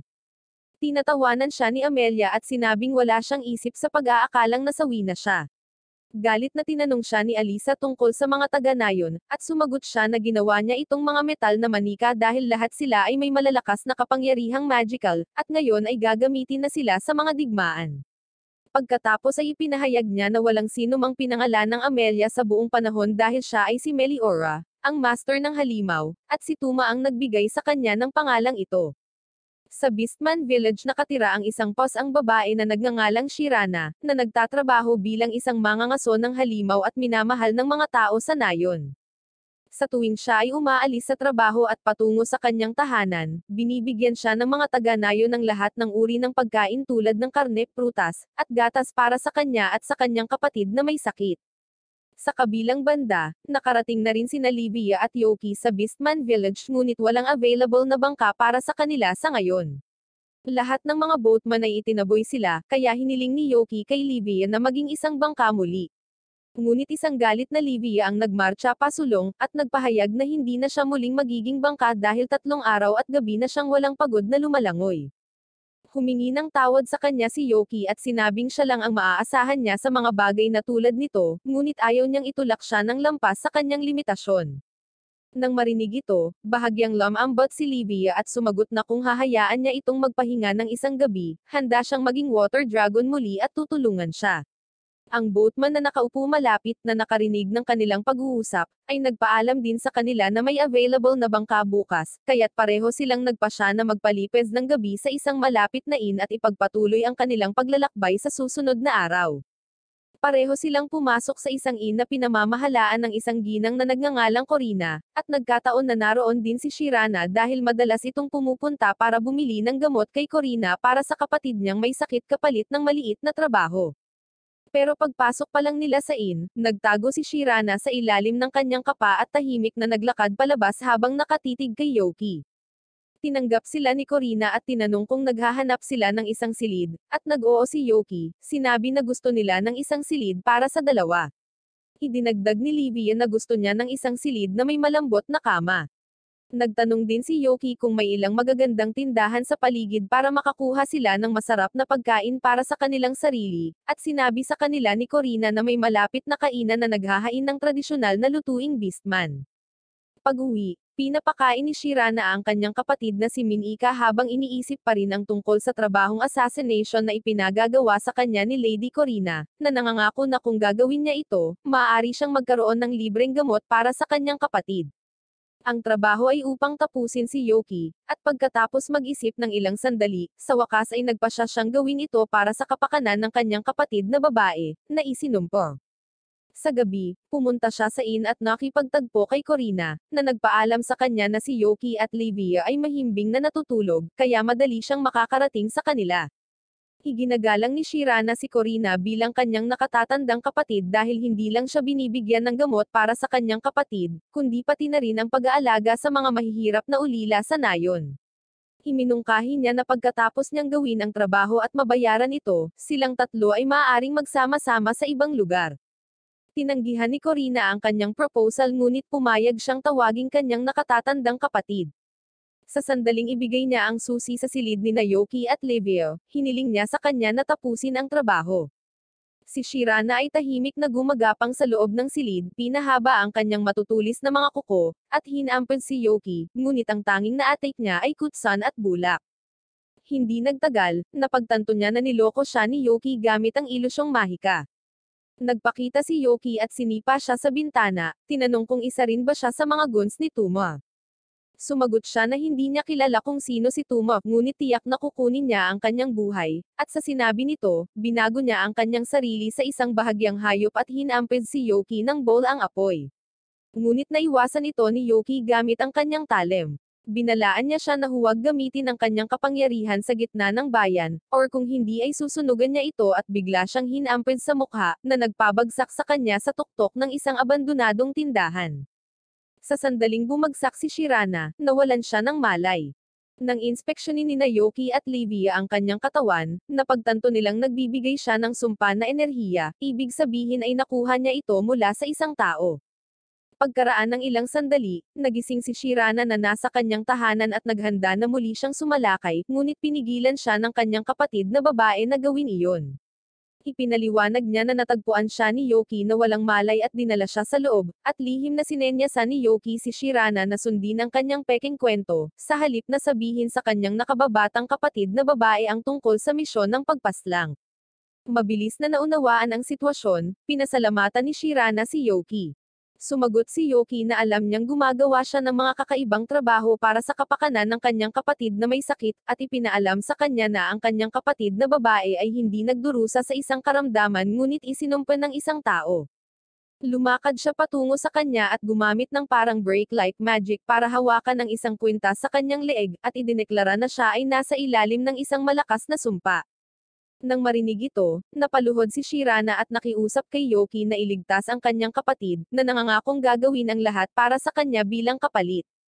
Sinisiguro ni Yoki na tiyak na ililigtas niya ang kanyang kapatid. Binalaan niya si Minika na ang pag-alis ng sumpa ay maaaring medyo hindi kanais-nais ngunit hinimok siya nito na magpatuloy at huwag mag-alala tungkol sa kanya. Pagkaraan ng ilang oras, nakahiga si Minika sa isang kama para sa ritual ng pagtanggal ng sumpa. Itinaas ni Yoki ang kanyang kamay sa hangin para i-activate ang kanyang glutton weapon, at hiniling na lamunin nito ang sumpa. Hindi nagtagal, bumuka sa dalawa ang sandata at sinimulang higapin ang isinumpan na enerhiya mula sa katawan ni Minika. Ngunit biglang, ang in-lady na si Corina ay dumating mula sa likuran at ibinalita na hindi nila magagawa iyon nang walang pahintulot niya, at naghagis ng matalim na punyal kay Yoki. Hamarang si Shirana at kinuha ito sa kanyang sarili. Nainas na sinabi ni Corina na hindi lamang naging matagumpay si Shirana sa pagpapatupad ng kanyang mga utos, ngunit pinoprotektahan din niya ang target at sa lalong madaling panahon ay idineklara niya na dadalhin niya si Yoki sa kanyang kustodiya. Inatake siya ni Livia gamit ang kanyang water magic, ngunit binalaan siya ni Yoki na napakalakas ni Corina. Ngunit ipinahayag ni Livia na siya ang diyosa ng dagat. Di nagtagal, pinarami ni Corina ang sarili sa maraming kopya at binitag si Livia mula sa lahat ng panig, ngunit tinapos sila ni Livia gamit ang kanyang mga water sword. Kapag natrap na niya si Corina sa lahat ng panig, tinanong niya siya tungkol kay Tuma at sa mga intensyon nito, nangako na hindi niya ito tatapusin kung sasabihin niya ang totoo. Sumagot siya na ang layunin ni Tuma ay maging isang Diyos at sirain ang bawat uri ng nilalang sa mundo. Pagkasabi niya nun, nawala siya. Maya-maya, tumakbo si Minika papunta kay Shirana at niyakap siya, na sinasabing okay na siya ngayon salamat kay Yoki. Ipinakita ni Yoki kay Livia ang isinumpan na kwintas na kay Minika, at sinabi sa kanya na ito ay ang parehong isinumpan na kwintas na ibinigay ni Tyrone kay Dezez. Malaki ang pangarap ni Tuma at gusto niyang maging Diyos, ngunit kung plano niyang sirain ang mundo, wala siyang ibang pagpipilian kundi talunin siya at magbigay ng kaunting kahulugan sa kanya. Kinaumagahan, pareho silang umarkila ng bangka para ipagpatuloy ang kanilang paglalakbay, at si Livia ay nagtatampo dahil sa hindi sapat na tulog. Papunta na sila para makilala ang Beast King, ngunit nakita nila ang magkapatid na pusa na sina Shirana at Minika sa tabing ilog. Hiniling ni Yoki sa boatman na ihinto ang bangka. Nag-aalok si Shirana na sumama sa kanila upang tulungan sila sa labanan, na nangangakong magiging kapaki-pakinabang sila sa labanan. Tumingin si Yoki kay Livia, at pumayag siya, kaya hiniling ni Yoki ang magkapatid na sumama. Sa Rejdom, ang maharlikang kaharian, ang Beast King ay nasa pagitan ng dalawang opinyon, isang grupo ng mga lalaki ang nagsisikap na pilitin siya na sakupin ang mga kaharian ng tao at demonyo, habang ang kabilang panig ay nais na manatili sa linya ng kapayapaan para hindi na lumala ang mga bagay-bagay. Samantala, si Yoki at ang kanyang koponan ay nakarating na sa mga pintuan ng palasyo, ngunit ang mga gwardya ay nagpapatunay na isang malaking balakid dahil hindi sila pinapayagang makapasok sa palasyo. Biglang, narinig ni Yoki ang isang pamilyar na boses mula sa itaas, at sa lalong madaling panahon nakita nila ang anak na babae ng hari, si Rowena, na gumagawa ng isang dramatikong pagpasok sa pamamagitan ng paglukso sa kanila. Tinadyakan niya ang mga gwardya ng palasyo at kumapit kay Yoki, tuwang-tuwang sinabi na ganoon pa rin ang amoy niya. Ngunit bigla, nagpasya siyang subukan si Yoki. Gayunpaman, siya ay masyadong matanda para sa mga panlilinlang na ito at mabilis na nadaig siya. Si Rowena ay nagagalak sa kaligayahan, na nagsasabi na hindi niya ito minamaliit bilang kanyang master. Ngunit mabilis na itinanggi ni Yoki na hindi siya magiging master niya. Nang makita silang napaka-sweet at nilalanggam na, ang magkapatid na pusa at si Livy ay halos masuka sa kanila, ngunit wala silang magagawa kung isasaalang-alang si Yoki na sikat sa mga babae. Dinala niya sila sa kanyang ama, ang emperador ng isang lupain.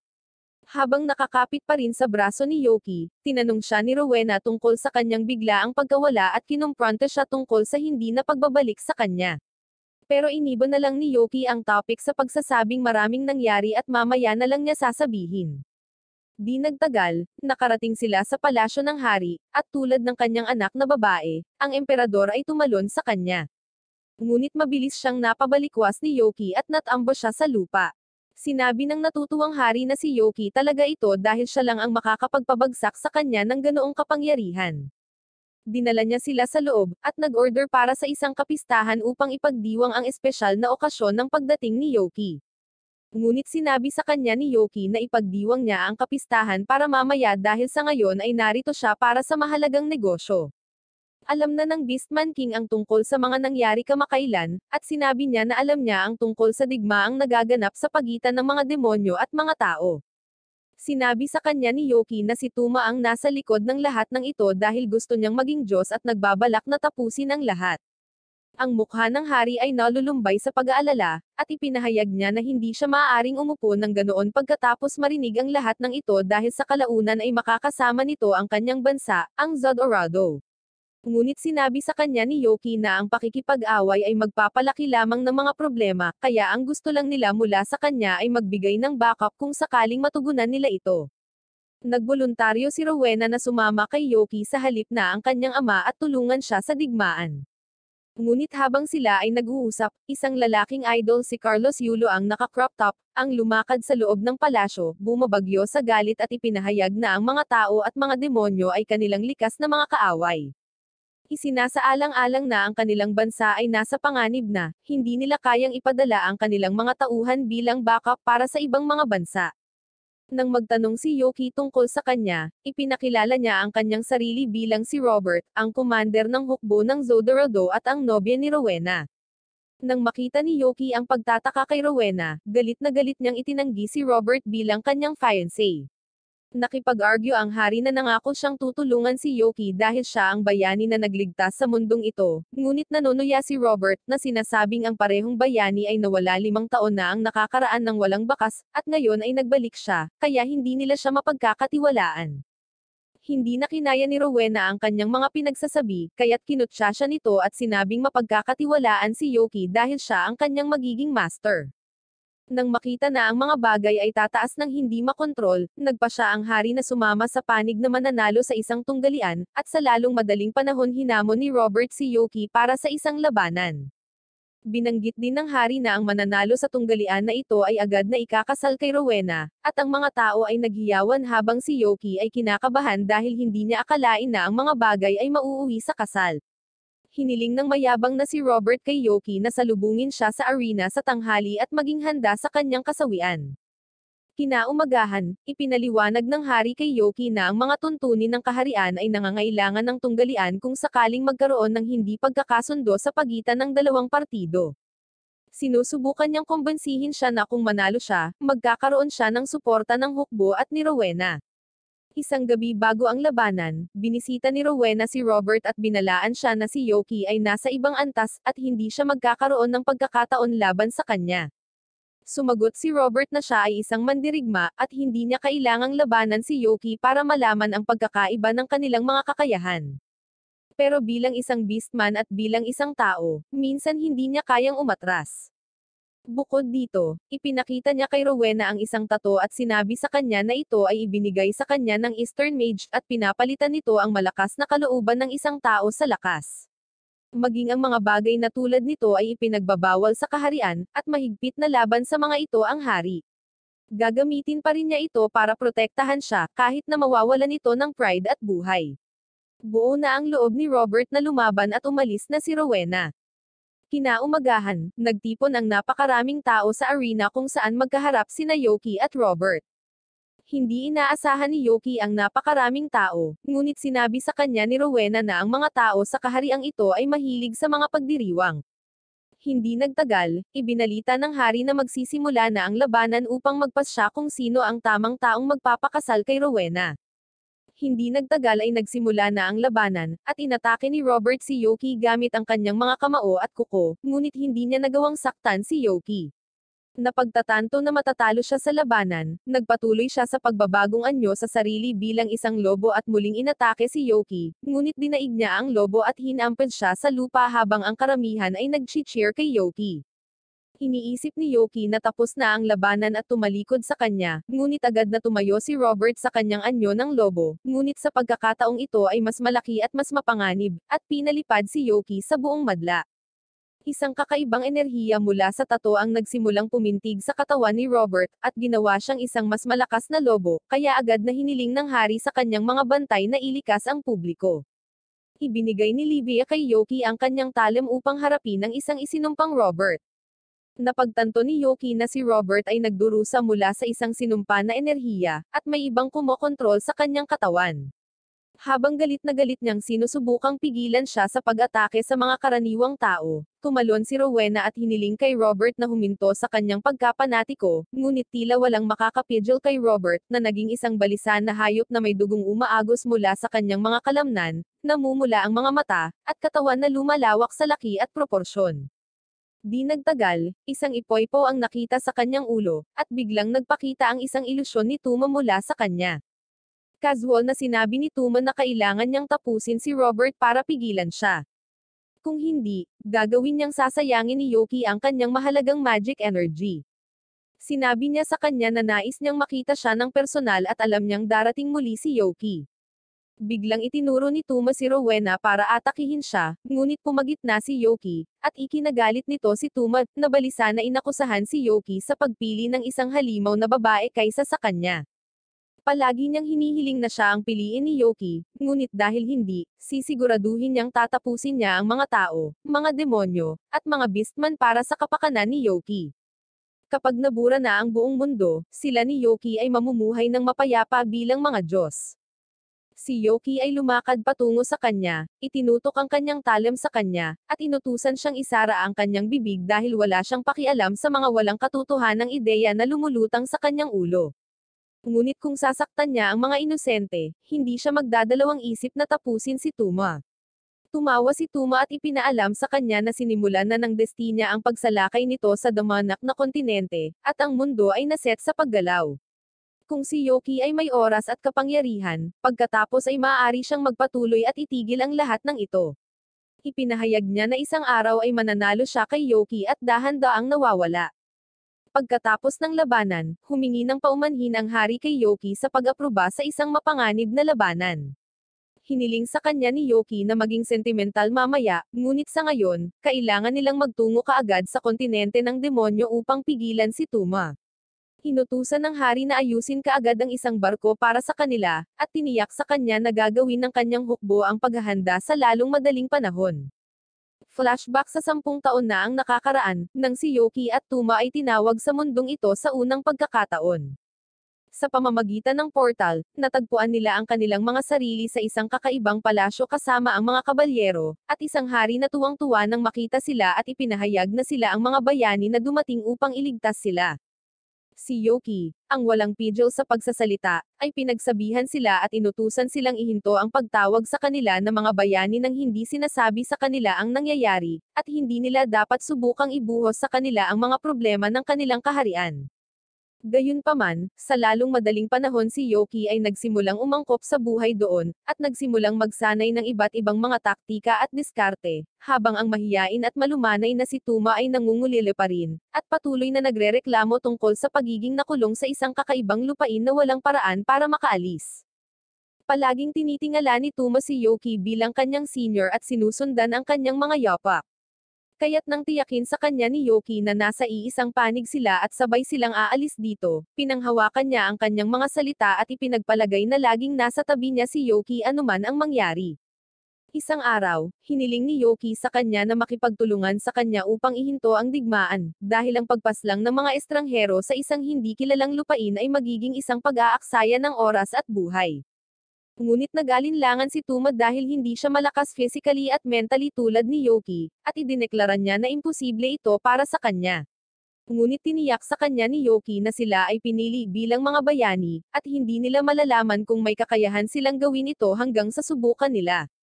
Sinabi niya sa kanya na sila lang ang magtutulungan dahil sa iisang lugar sila nanggaling, at sa madaling salita, magkapatid sila sa iisang bayan, kaya sisiguraduhin niyang paprotektahan si Tuma. Pagkaraan ng ilang araw, plano ni Yoki na umalis sa Destinia at lumabas upang tuklasin ang kakaibang mundo na kanilang narating. Nais niyang gawin iyon upang matigil ang digmaan at makakuha ng sapat na impormasyon sa kaharian na kanilang kinaroroonan. Gayunpaman, hindi siya masamahan ni Tuma dahil nanghihina at natatakot pa rin siya. Ngunit nang makita si Yoki na papaalis, ipinangako niya sa kanya na sa kanyang pagbabalik, makikita niya itong sapat na malakas upang ihinto ang digmaan at sapat na malakas upang samahan si Yoki sa mga laban. Lumipas ang oras at nagbago ang mga panahon, at habang nandoon si Yoki na sinusubukan ang kanyang makakaya upang ihinto ang mga digmaan at matuto patungkol sa mundo at mga panuntunan nito, si Tuma, sa kabilang banda, ay nakikipaglaban para sa Destinia. Isang araw, ginawaran siya ng titulong Silver Knight para sa pambihirang pagtatanggol sa Destinia sa mga laban, at natanggap niya ang kanyang espada mula sa hari. Nagsimula siyang kilalanin bilang matapang na bayani ng kaharian ng Destinia. Ang mga tao sa hukbo ng Destinia ay nagsimulang umasa sa kanya, nagdarasal na isang araw ay mamuno si Tuma sa bansa. Masaya si Tuma sa bagong kasikatan, ngunit sa parehong oras, patuloy niyang hinihintay ang pagbabalik ni Yoki. Alam niyang tinupad niya ang kanyang pangako kay Yoki sa pamamagitan ng pagiging matatag sa personal at politika, at umaasa na wawakasan ang digmaan sa lalong madaling panahon. Ngunit isang araw, nang ang Destinia ay sinalakay ng ilang kaharian, at si Tuma ang namumuno sa batalyon, siya ay walang pag-iisip na pumasok sa isang kakaibang kuweba na may estatwa ng isang babaeng walang ulo na may hawak na kwintas. Matapos tapusin ang isang nakatagong kalaban na sundalo, si Tuma ay nagbabalak na bumalik ngunit biglang lumiwanag ang yungib ng ivory na ilaw, at nagsimulang makipag-usap sa kanya ang estatwa. Sinimulan siyang akitin ng babae sa pagsasabing alam niya ang lahat tungkol sa kanyang puot at galit, at lahat ng kasamaan sa loob niya. Ngunit si Tuma ay hindi gaanong interesado sa walang kapararakan na iyon, at nagsimulang maglakad palayo hanggang sa sinabi ng babae na alam niya ang kanyang mga pagnanais. Si Tuma ay tumingin sa kanya at iniisip kung ano ang kanyang mga hangarin, ngunit ang tanging naiisip niya ay si Yoki at ang kanyang pangako na magiging malakas at lalaban sa tabi niya. Ngunit sa lalong madaling panahon, ang kwintas sa rebulto ay nagbibigay ng kakaibang enerhiya, na sumanib kay Tuma, na nagiging maliwanag na kulay pula ang kanyang mga mata. Hindi nagtagal ay lumabas na siya ng kuweba, ngunit naiisip pa rin niya ang sinabi ng babae. Biglang, isang kabalyero ang lumapit sa kanya at ipinaalam sa kanya na nakakuha siya ng isang agarang mensahe mula sa kabisera, na nagsasabing ang isang tigil labanan ay tinawag sa pangalan ng kapayapaan, at ang lahat ng puwersa ay hinihiling na bumalik. Pipirma sila ng isang kasunduan sa kapayapaan. Sinabi rin niya sa kanya na ang mga pinuno ng kasunduang pangkapayapaan ay malapit nang makaalis sa kaharian, at hinihiling sa kanila na tiyakin ang kanilang kaligtasan. Hindi nagtagal, dumaan ang karwahe sa mismong harapan niya, at nang tumingin siya sa loob, nakita niya si Yoki na masayang nakikipagkwentuhan palayo sa iba pang mga kasama. Nakatingin siya sa kanya nang nanlalaki ang mga mata, at si Yoki, nakatingin din sa kanya ngunit saglit lang at tumalikod na para ipagpatuloy ang kanyang mga pag-uusap. Ang kasunduan sa kapayapaan ay nilagdaan sa loob ng palasyo, at lahat ay nag-cheer kay Yoki habang siya ay napapaligiran ng maraming bagong kaibigan. Isang kakaibang kalungkutan ang pumupuno sa puso ni Tuma dahil inakala niyang pagkatapos ng ilang dekada na hindi pagkikita, makakasama rin siya ni Yoki ng ilang oras. Ipinagdiriwang ng kaharian ang pagdating ni Yoki sa pagtatapos ng digmaan, at mukhang masaya ang lahat. Sa wakas, nakita ni Tuma si Yoki na nag-iisa sa ibabaw ng isang kastilyo, kaya lumakad siya patungo sa kanya at pinuri siya sa kanyang pagsusumikap, habang si Yoki, ay pinahahalagahan din siya sa paggawa ng kanyang makakaya upang protektahan ang Destinia.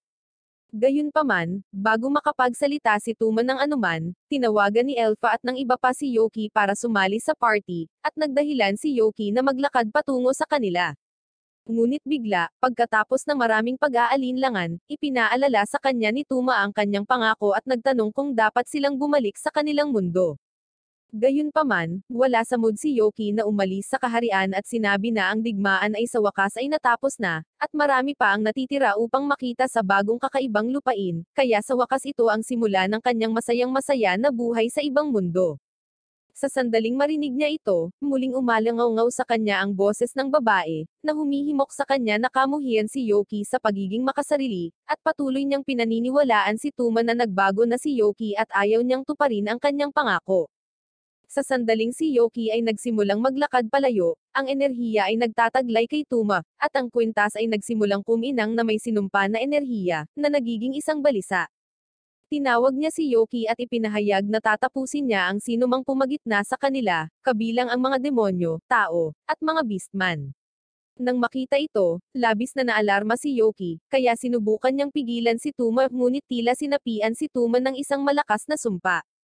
Sila ay nakikibahagi sa isang matinding labanan nang biglang, iniatake ni Yoki ang kanyang espada sa sinumpaang kwintas ni Tuma habang inaatake din siya ni Tuma, at isang pagsabog ng enerhiya ang bomb alot sa kanila.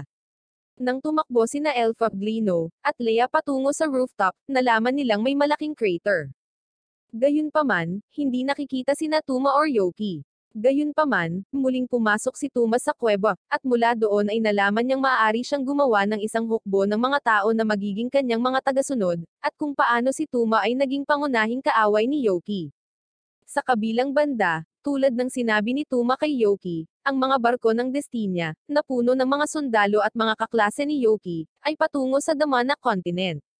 Ang general sa barko ay humiling sa kanyang mga tauhan na gamitin ang lahat ng kanilang lakas upang sirain ang mga demonyo, dahil ito ay isang maharlikang utos mula sa kanilang hari.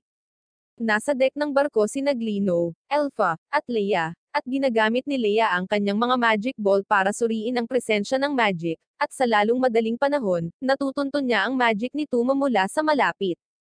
Ipinahayag niya na walang duda na si Tuma ay nasa isla, at ang kanilang tunay na kaaway ay hindi ang mga demonyo kundi si Tuma mismo.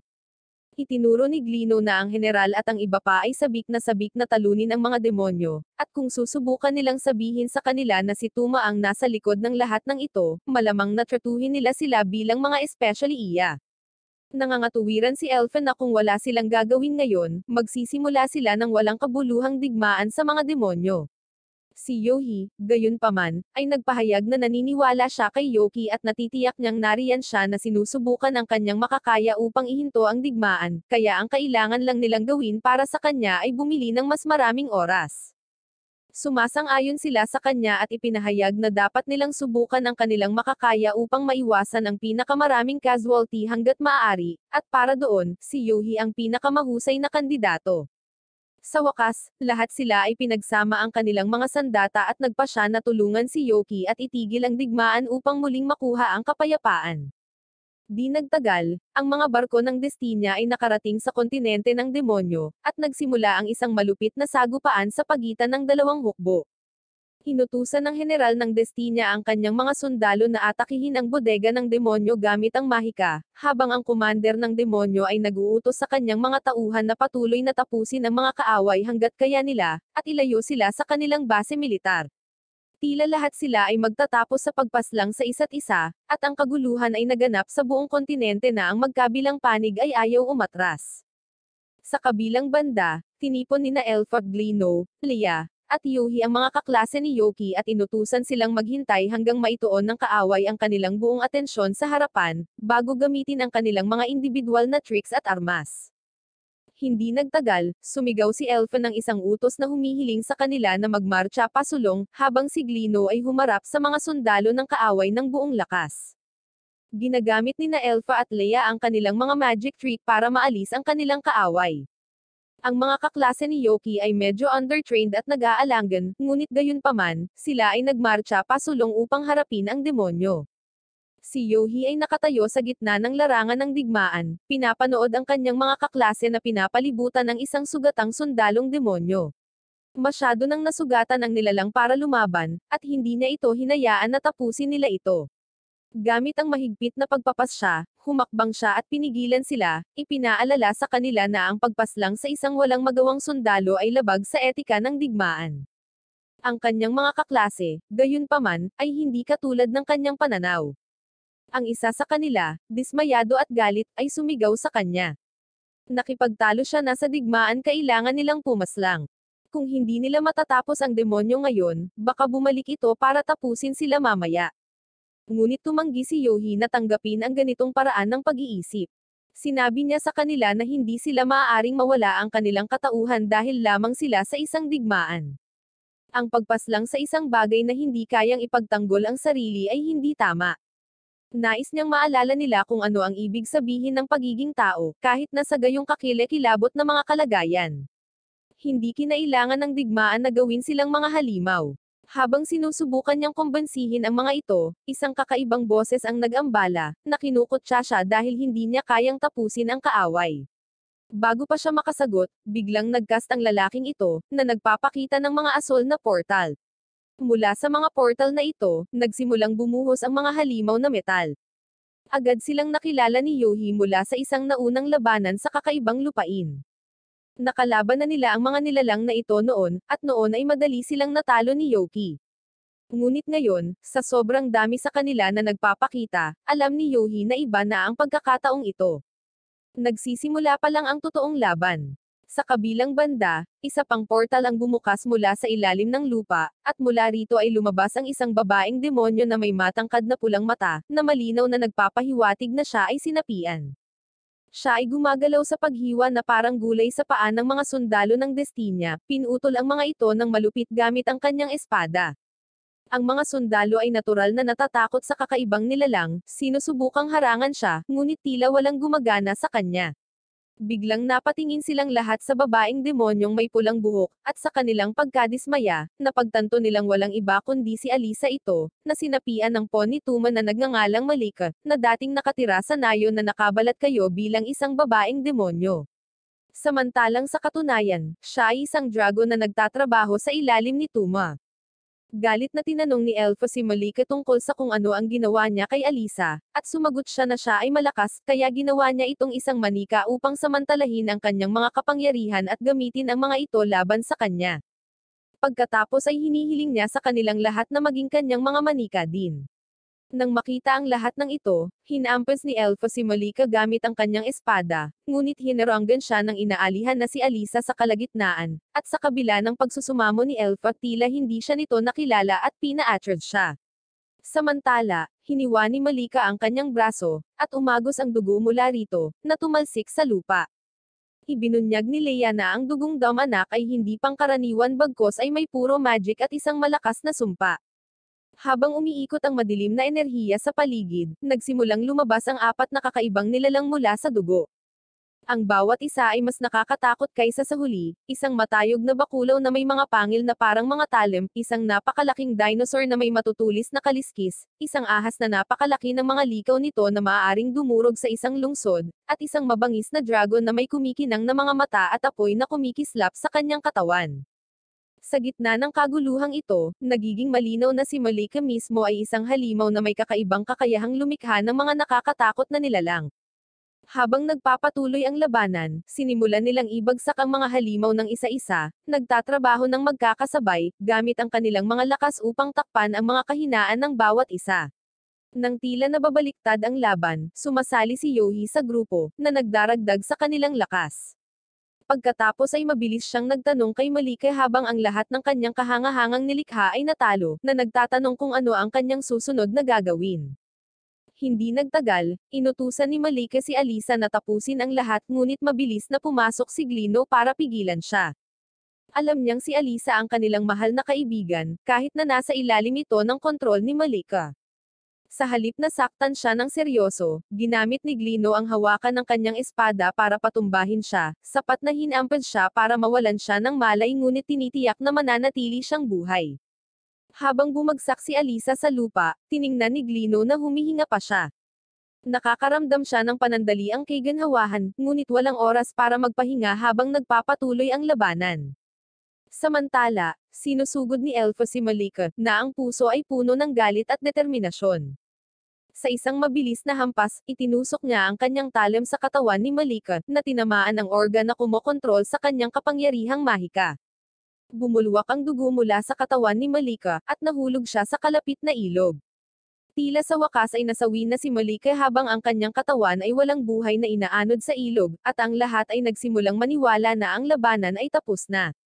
Ngunit sa kanilang pagkabigla, nagsimulang kumilos muli si Malika. Dahan-dahan siyang bumangon mula sa ilog, ang kanyang damit ay basang-basa sa dugo, ngunit isang masamang ngiti ang sumili sa kanyang mukha. Nagsisimula siyang tumawa, na nagpapakita na ang kanyang katawan ay nabago sa paraang hindi inaasahan ng sinuman. Ipinaliwanag ni Malika na mayroon siyang 2 pares ng puso at baga, kaya halos imposibleng tapusin siya. Pagkatapos ay ibinahagi niya ang kwento kung paano siya, at ang kanyang mga tao ay minsang ginamit bilang mga paksa ng pagsubok sa mga mapanganib na eksperimento sa agham. Si Tuma ang nagligtas sa kanya, nagbigay sa kanya ng bagong buhay na may kakaibang kapangyarihan. Ngayon, pakiramdam niya ay utang niya kay Tuma ang kanyang kabaitan at determinado siyang tulungan itong tapusin ang kanyang masasamang plano, anuman ang mangyari. Binuksan niya ang isang kumikinang na portal, isang gateway na tila baluktot sa katotohanan mismo. Mula sa kakaibang lamat na ito, nagpakita ang isang napakalaking nilalang, isang nakakatakot na halo ng iba't ibang mga hayop na pinagsama sa isa. Ang napakalaking anyo nito ay may mga bahagi mula sa iba't ibang hayop, matutulis na kuko ng leon, mga pakpak na parang paniki, at mahabang buntot ng ahas. Ang nilalang na ito ay hindi lamang makapangyarihan, nagkaroon ng magic tool na ginawa para tulungan si Malika na lumampas sa kanyang limitasyon at lumakas pa. Ipinaliwanag niya na ito ay hindi ordinaryong spell. Ito ay isang mapanganib na magic technique na idinisenyo upang bigyan si Malika ng kakayahang malampasan ang lahat ng pumipigil sa kanya. Walang pag-aalinlangan, pinagsama ni Malika ang kanyang sarili sa nilalang, ang kanyang katawan ay sumanib sa napakakaiba nitong anyo. Ipinahayag niya na nagsimula na ang tunay na labanan. Sa panunood nito, alam ni Leia na may kakaiba dahil ang spell na ito ay hindi lamang pinalakas ng magic kundi pati na rin ng kanyang sariling puwersa sa buhay at matinding puot. Ang maitim niyang emosyon ang nagpapalakas sa nilalang sa bawat sandali. Ngayon ay kontrolado na, umatake si Malika gamit ang lakas ng nilalang. Ang mga welga nito ay mabangis at mabilis, at ang grupong lumalaban dito ay walang pagkakataon. Isa-isa silang nanghinap, pinahirapan ang katawan at naubos ang enerhiya. Naiwan silang walang magawa, nagpupumilit na tumayo, lalo pat lumaban. Tila natalo na sa labanan, ngunit may nangyaring hindi inaasahan, lumipad ang isang paru-paro, ang mga maselang pakpak nito ay kamakaway sa gitna ng kaguluhan. Ang presensya nito ay nag-trigger ng isang bagay sa loob ni Alisa, na nakahiga ng walang malay. Bigla siyang nagising sa lakas na hindi niya alam. Sa isang mabilis na paggalaw, itinusok niya ang kanyang sandata ng malalim sa katawan ni Malika at tumagos hanggang sa kabila nitong katawan. Naninigas ang katawan ni Malika nang mawala ang puwersa ng buhay nito. Si Alisa, napagod at nalulungkot, ay bumagsak sa tabi niya, hinaila si Malika sa kanyang mga bisig. Sa kabila ng lahat, palaging iniisip ni Alisa si Malika bilang kanyang nakababatang kapatid na babae, at sa huling sandali na ito, niyakap niya ito ng mahigpit, nagluluksa sa pagkawala. Nang magwakas ang buhay ni Malika, nagsimulang tumigas at naging bato ang halimaw na kanyang nakasama. Ang dating nakakatakot na nilalang ay isa na lamang walang buhay na estatwa. Si Glino, na nagmamasid mula sa malapit, ay mahinahong ipinaliwanag na si Alisa ay nawalan ng maraming enerhiya sa labanan, ngunit tiniyak sa lahat na gumagana ang kapangyarihan ng pagpapagaling na ginamit nila sa kanya, at ang mahinang si Alisa ay gagaling sa oras. Nang inakala nilang tapos na ang digmaan, isang kakaibang kamay ang lumabas mula sa ilog, at nakita nila ang isa pang kasama ni Tuma na nagngangalang Shindo. Ngunit hiniling ni Yohi sa kanila na hayaan siyang manguna sa pagkakataong ito. Lahat sila ay sumang-ayon na hayaan siyang makitungo kay Shindo, ngunit bago pa man umatake ang sinuman, isang pakiramdam ng pamilyar na mahiwagang enerhiya ang nagpakita, at walang iba kundi si Yoki mismo ang dumaong sa pagitan nina Shindo at Yohi at malumanay na tiniyak sa kanya na haharapin niya ang lahat mula sa ngayon. Si Yohi, nadala sa kanyang emosyon, ay biglang tumalon sa kanya at halos ikis siya sa init ng sandali. Ngunit bago pa masyadong lumayo ang mga bagay-bagay, humarap si Yoki at mahinahong hiniling na magpahinga. Napagtanto kung ano ang kanyang gagawin, mabilis na humingi ng tawad si Yohi, na nakaramdam ng hiya. Pagkatapos ay hiniling siya ni Yoki na umatras at manatili kasama si Elfa at ang iba pa, tinitiyak na ligtas siya. Samantala, tumingin ang lalaking kasama ni Tuma kay Yoki, at nakilala siya ni Yoki bilang ang parehong Cape Man mula sa kasal ni Dezes na nagtrabaho kasama si Tyrone. Imbes na awayin si Yoki, sinimulan niya munang titigan siya at tinanong kung bakit ganoon na lang ang pakialam niya sa mga taong nasa likod niya. Kung isasaalang-alang ang kapangyarihan ni Yoki, sinabi niyang lahat sila ay mga insekto sa kanyang harapan. Tinanong niya kung nakita ni Yoki ang kaligayahan sa pagtulong sa mga mahihina. Sumagot si Yoki na wala siyang pakialam sa bagay tulad ng kasiyahan at kaligayahan. Inalagaan lang niya ang mga ito dahil mahalaga sila sa kanya. Ipinahayag ni Yoki na paprotektahan niya ang mundo dahil gusto niya, at hindi dahil isa siyang kakaibang pinuno ng grupo. Sa kabilang banda, ang magkapatid na pusa ay nahaharap sa isang malubhang problema kay Corina, ang may-ari ng inn na madalas na pinipilit si Shirana na gumawa ng mga kakaibang trabaho. Makapal ang tensyon sa hangin nang humakbang si Shirana, determinadong harapin si Corina at sabihin sa kanya ang totoo tungkol sa kanyang pagkakakilanlan. Imbes na sumagot ay sumabog sa galit si Corina, malakas at masungit ang boses habang nagsasalita sa mga ito. Sinabing nasusuka siya nang makita niya ang kanilang pagpapanggap na magkapatid. Dahil dito, mas naging determinado sina Shirana at Min-ika na harapin si Corina ng magkasama, dahil alam nilang wala silang ibang pagpipilian. Sa pagsisimula ng laban, marahas silang inatake ni Corina, umatake ng mabilis at ligaw na paggalaw. Tumalon si Min-ika sa harap ni Shirana para protektahan siya, tinamaan siya para manatiling ligtas si Shirana. Lalong tumindi ang labanan ng lumaban ang magkapatid na nagtutulungan upang hampasin si Corina. Naging matindi ang lahat ng tipunin ni Shirana ang lahat ng kanyang lakas at naghatid ng malakas na sipa na nagpabagsak kay Corina sa lupa, na lumikha ng malaking crater na yumanig sa lupa. Nang maalis ang alikabok, tumingin si Shirana kay Min-ika, nakaramdam ng pag-aalala at pagod. Naisip niya na maaaring pinakamahusay na iwanan si Corina at tapusin ang laban, napagtanto na tila walang saysay na magpatuloy. Ngunit nang maisip niya ito, pinakawala ni Corina ang kanyang tunay na kapangyarihan, iniunat ang kanyang mga galame at banihag si Min-ika. Ang isa pang galame ay umatake patungo kay Shirana, na iniwan ang magkapatid na babae na nahuli sa masamang galame ni Corina na walang nakikitang pagtakas. Habang lalong nagiging desperado ang sitwasyon, inactivate ni Corina ang kanyang limit break, isang surge of energy na nagbigay daan sa kanya na hampasin si Shirana ng isang malakas na suntok sa mukha, na nagdulot sa kanya ng pagkataranta at pagkakakulong sa magkapatid na babae sa isang mapanganib na sitwasyon. Di nagtagal ay sinimulan niya silang isumpa dahil sa paniniwala sa kapatid na babae, at sinigawan sila dahil sa pagiging mga walang isip na naniniwala sa mga relasyon. Ngunit biglang tumayo si Shirana at tumalon sa ere para makipagkamay kay Min-ika para i-activate ang Beast Merge power nila, na naging isa. Pareho nilang inatake si Corina at pinaikot-ikot siya sa lupa, nagpa siya na wakasan ang lahat ng ito. Pinutol nila ang kanyang mga galame at sa wakas ay pinaslang siya. Matapos maalis ang alikabok, hiniling ni Shirana kay Min-ika na huwag masyadong pag-isipan ang pagkasawi ni Corina dahil kailangan pa nilang harapin ang labanan. Sa kabilang banda, nakikipag-away si Rowena sa isang weirdo na nagngangalang Vardo. Si Vardo ay gawa sa metal at natatakpan ng normal na balat ng tao, ngunit iyon ay dahil naging paksa din siya ng mga eksperimento sa agham hanggang sa nailigtas siya ni Tuma.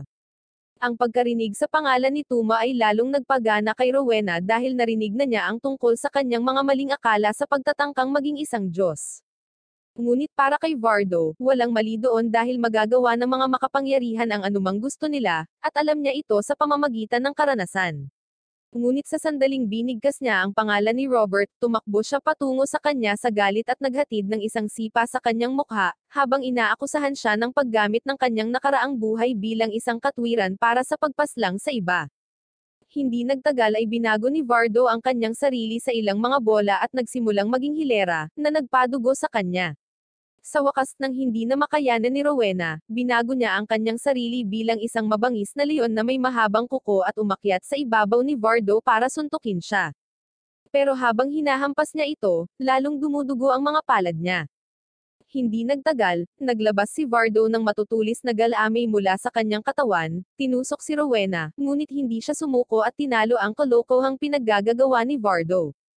Pagkatapos ay nahiga siya, naghihintay sa kanyang sariling kasawian. Ngunit biglang tumayo si Vardo na nanginginig ang mga binti at pinagaling si Rowena. Nang tanungin ni Rowena kung bakit niya ginawa iyon, sumagot siya na gusto niyang panatilihing buhay ang hindi matukoy na pagmamataas ni Rowena sa mahabang panahon. Pagkatapos ay nasawi si Vardo. Samantala, si Yoki ay nakikitungo sa isa pang minion ni Tuma, ngunit ang minion ay hindi match para kay Yoki. Kahit na si Tuma ay hindi nagpapakita sa kanyang sarili, hiniling niya sa Alapiers na tawagan si Tuma upang sila ay maglaban at tapusin ang labanan na ito. Ngunit ang Alapiers ay nagpahayag na siya ay masasawi sa kasawian para sa kanyang master, at siya rin ay nag-activate ng kanyang limit break power at naging isang halimaw na pinangalan ng Skiro. Hinatake siya ni Yoki gamit ang kanyang espada, ngunit ang kanyang dynamic na suit ay sumisipsip lamang ng kapangyarihan ni Yoki nang hindi gumagawa ng labis na pinsala kay Skiro. Pagkatapos ay hinampes ni Skiro si Yoki at pinahampas siya sa lupa ng may malakas na puwersa. Hindi nagtagal, tumayo si Yoki at isinaaktibo ang kanyang lumilipad na espada na nilagyan ng magic ng apoy upang masira ang sandata ni Skiro. Buong lakas niyang inihagis ang espada, ngunit nababasag lamang ng espada ang baluti habang si Skiro ay bumalik sa kanyang orihinal na sarili. Di nagtagal, nagsimulang magsalita si Skiro tungkol sa kaligtasan at mga bagay-bagay, na sinasabi na ang mga tulad ni Yoki lamang ang ginawang lumaban habang ang mga katulad niya ay masasawi hanggang sa wakas. Pagkatapos ay tumakbo siya patungo kay Yoki gamit ang kanyang espada, ngunit sumigaw si Yoki sa kanyang kalokohan at binali ang kanyang espada sa dalawang hati. Di nagtagal, nasawi din si Skiro. Sa kabilang banda, nalaman ni Tuma na ang lahat ng kanyang mga kasama ay nasawi sa pakikipaglaban. Sa wakas ay finale na kapag nagkaharap sila ni Yoki. Habang naayos ang kaguluhan ng nakaraang labanan, naramdaman ni Yoki ang isang madilim na enerhiya na nagmumula sa kastilyo ng Demon Lord. Alam niyang si Tuma iyon, at walang pag-aalinlangan, tumakbo siya patungo sa pinanggalingan. Pagdating niya sa kastilyo, nakita niya ang mabangis na tanawin ng pagkatalo ni Nadezes at Levia, nasugatan ang kanilang mga katawan at walang magawang nakahandusay sa lupa. Si Tuma ay nakatayo sa ibabaw nila, at ang kanyang mga mata ay nag-aapoy na may galit, ang uri na nagpapahiwatig ng kanyang malalim na kawalan ng katiyakan. Nang makita si Yoki, ngumiti si Tuma at sinabing alam niyang sa wakas ay pupuntahan siya ni Yoki. Napagtanto ni Yoki na sa pagkakataong ito ay hindi na makikinig si Tuma ng mga salita. Nang walang pagdadalawang isip, sinusugod niya si Tuma, handang makipaglaban sa kanya. Ang sagupaan sa pagitan ni Yoki at Tuma ay nagpapadala ng mga shockwave sa kastilyo, na yumanig sa mismong mga pundasyon nito at nagdudulot ng mga bitak sa mga ulap sa itaas. Si Yoki ay lumalaban ng may matinding determinasyon, gamit ang kanyang mga kakayahan upang kontrahin ang ligaw na pag-atake ni Tuma. Si Tuma, gayunpaman, ay nagpapatunay na isang malakas na kalaban, na mabilis na nilalamangan si Yoki sa pamamagitan ng mga welga. Isang lumilipad na slash ang tumama kay Yoki, nasugatan siya at pinilit siyang maghanap ng ibang bagay upang talunin si Tuma. Napagtatanto na kailangan niya ng pagbabago, dinasormahan ni Yoki si Tuma sa isang mabilis na pagliko ng mga pangyayari. Ngunit sa halip na kunin ang kanyang espada, mas pinili niyang lumaban gamit ang kanyang mga kamao. Mayroong isang bagay na lubos na kasiya siya tungkol sa paggamit ng kanyang kaaway bilang isang punching bag, na inilalabas ang lahat ng kanyang mga pagkainis sa bawat suntok. Walang awa niyang sinusuntok si Tuma, nararamdaman ang hustisya sa bawat suntok na ibinabato niya. Ngunit si Tuma ay hindi isang taong madaling tumanggap ng pagkatalo, kaya't siya ay umatras upang mabawi ang kanyang katinoan, determinadong ibalik ang takbo ng labanan sa kanyang pabor. Ang espada ni Tuma ay nagiging isang nakakatakot na laser blaster, isang sandata na may kakayahang magwasak. Sa isang putok, sinisira niya ang isang bundok at pinasabog ang isang malaking butas dito. Ang napakalawak na kapangyarihan ng sandata na ito ay lumilikha ng isang kapaligiran ng pag-igting at takot. Gayunpaman, ang oras ng pag-charge ay sapat na mahaba para makatama si Yoki ng ilang solidong hit na nagpupumilit kay Tuma na mag-target ng tumpak. Sa isang sandali ng desperasyon, inilipat ni Tuma ang kanyang sandata mula sa isang laser shotgun patungo sa isang mabilis na gatlang gun upang matabyunan si Yoki ng napakalakas na firepower. Ngunit si Yoki ay may sariling lihim na sandata, ang kanyang sagradong espada, ang Glutton. Ang espadang ito ay may natatanging kakayahan na kumonsumo ng mga pag-atake, na sumisipsip ng enerhiya mula sa baril ni Tuma. Sa bagong tuklas na kumpiyansa, naglunsad si Yoki ng double flying slashes na sum-iris sa mga depensa ni Tuma, na nagdulot ng masakit na sugat. Habang nagpapatuloy ang laban, dahan-daang nanambalik ang lakas ng mga kaibigan ni Yoki, sina Dezes at Levia, at nakiisa sa labanan, shinir siya habang nakikipaglaban siya sa inaalihan na si Tuma. Habang buong tapang na nakikipaglaban si Yoki, ipinaalala niya kay Tuma ang kanyang pag-iisa, iginiit na siya ay lubos na nag-iisa at dapat sumuko. Ang mga salitang ito ay tumama ng malalim kay Tuma, na umaantig sa mga kawalan ng katiyakan na nagpapasigla sa kanyang pagkabalisa. Ang bawat onsa ng pagsinta at pagkabalisa na nasa loob ni Tuma ay nag-uugat sa takot na maywan, at ang mga salita ni Yoki ay tumatagos sa kaguluhan, na umaalingaw-ngaw sa katotohanang pilit niyang tinatanggihan. Sa bigat ng kawalan ng pag-asa na mabigat sa kanya, inilabas ni Tuma ang kanyang buong kapangyarihan ng hindi nagpipigil. Ang isinumpang bato na mayroon siya ay nagpapalit ng kanyang sandata sa isang tila malakas na anyo.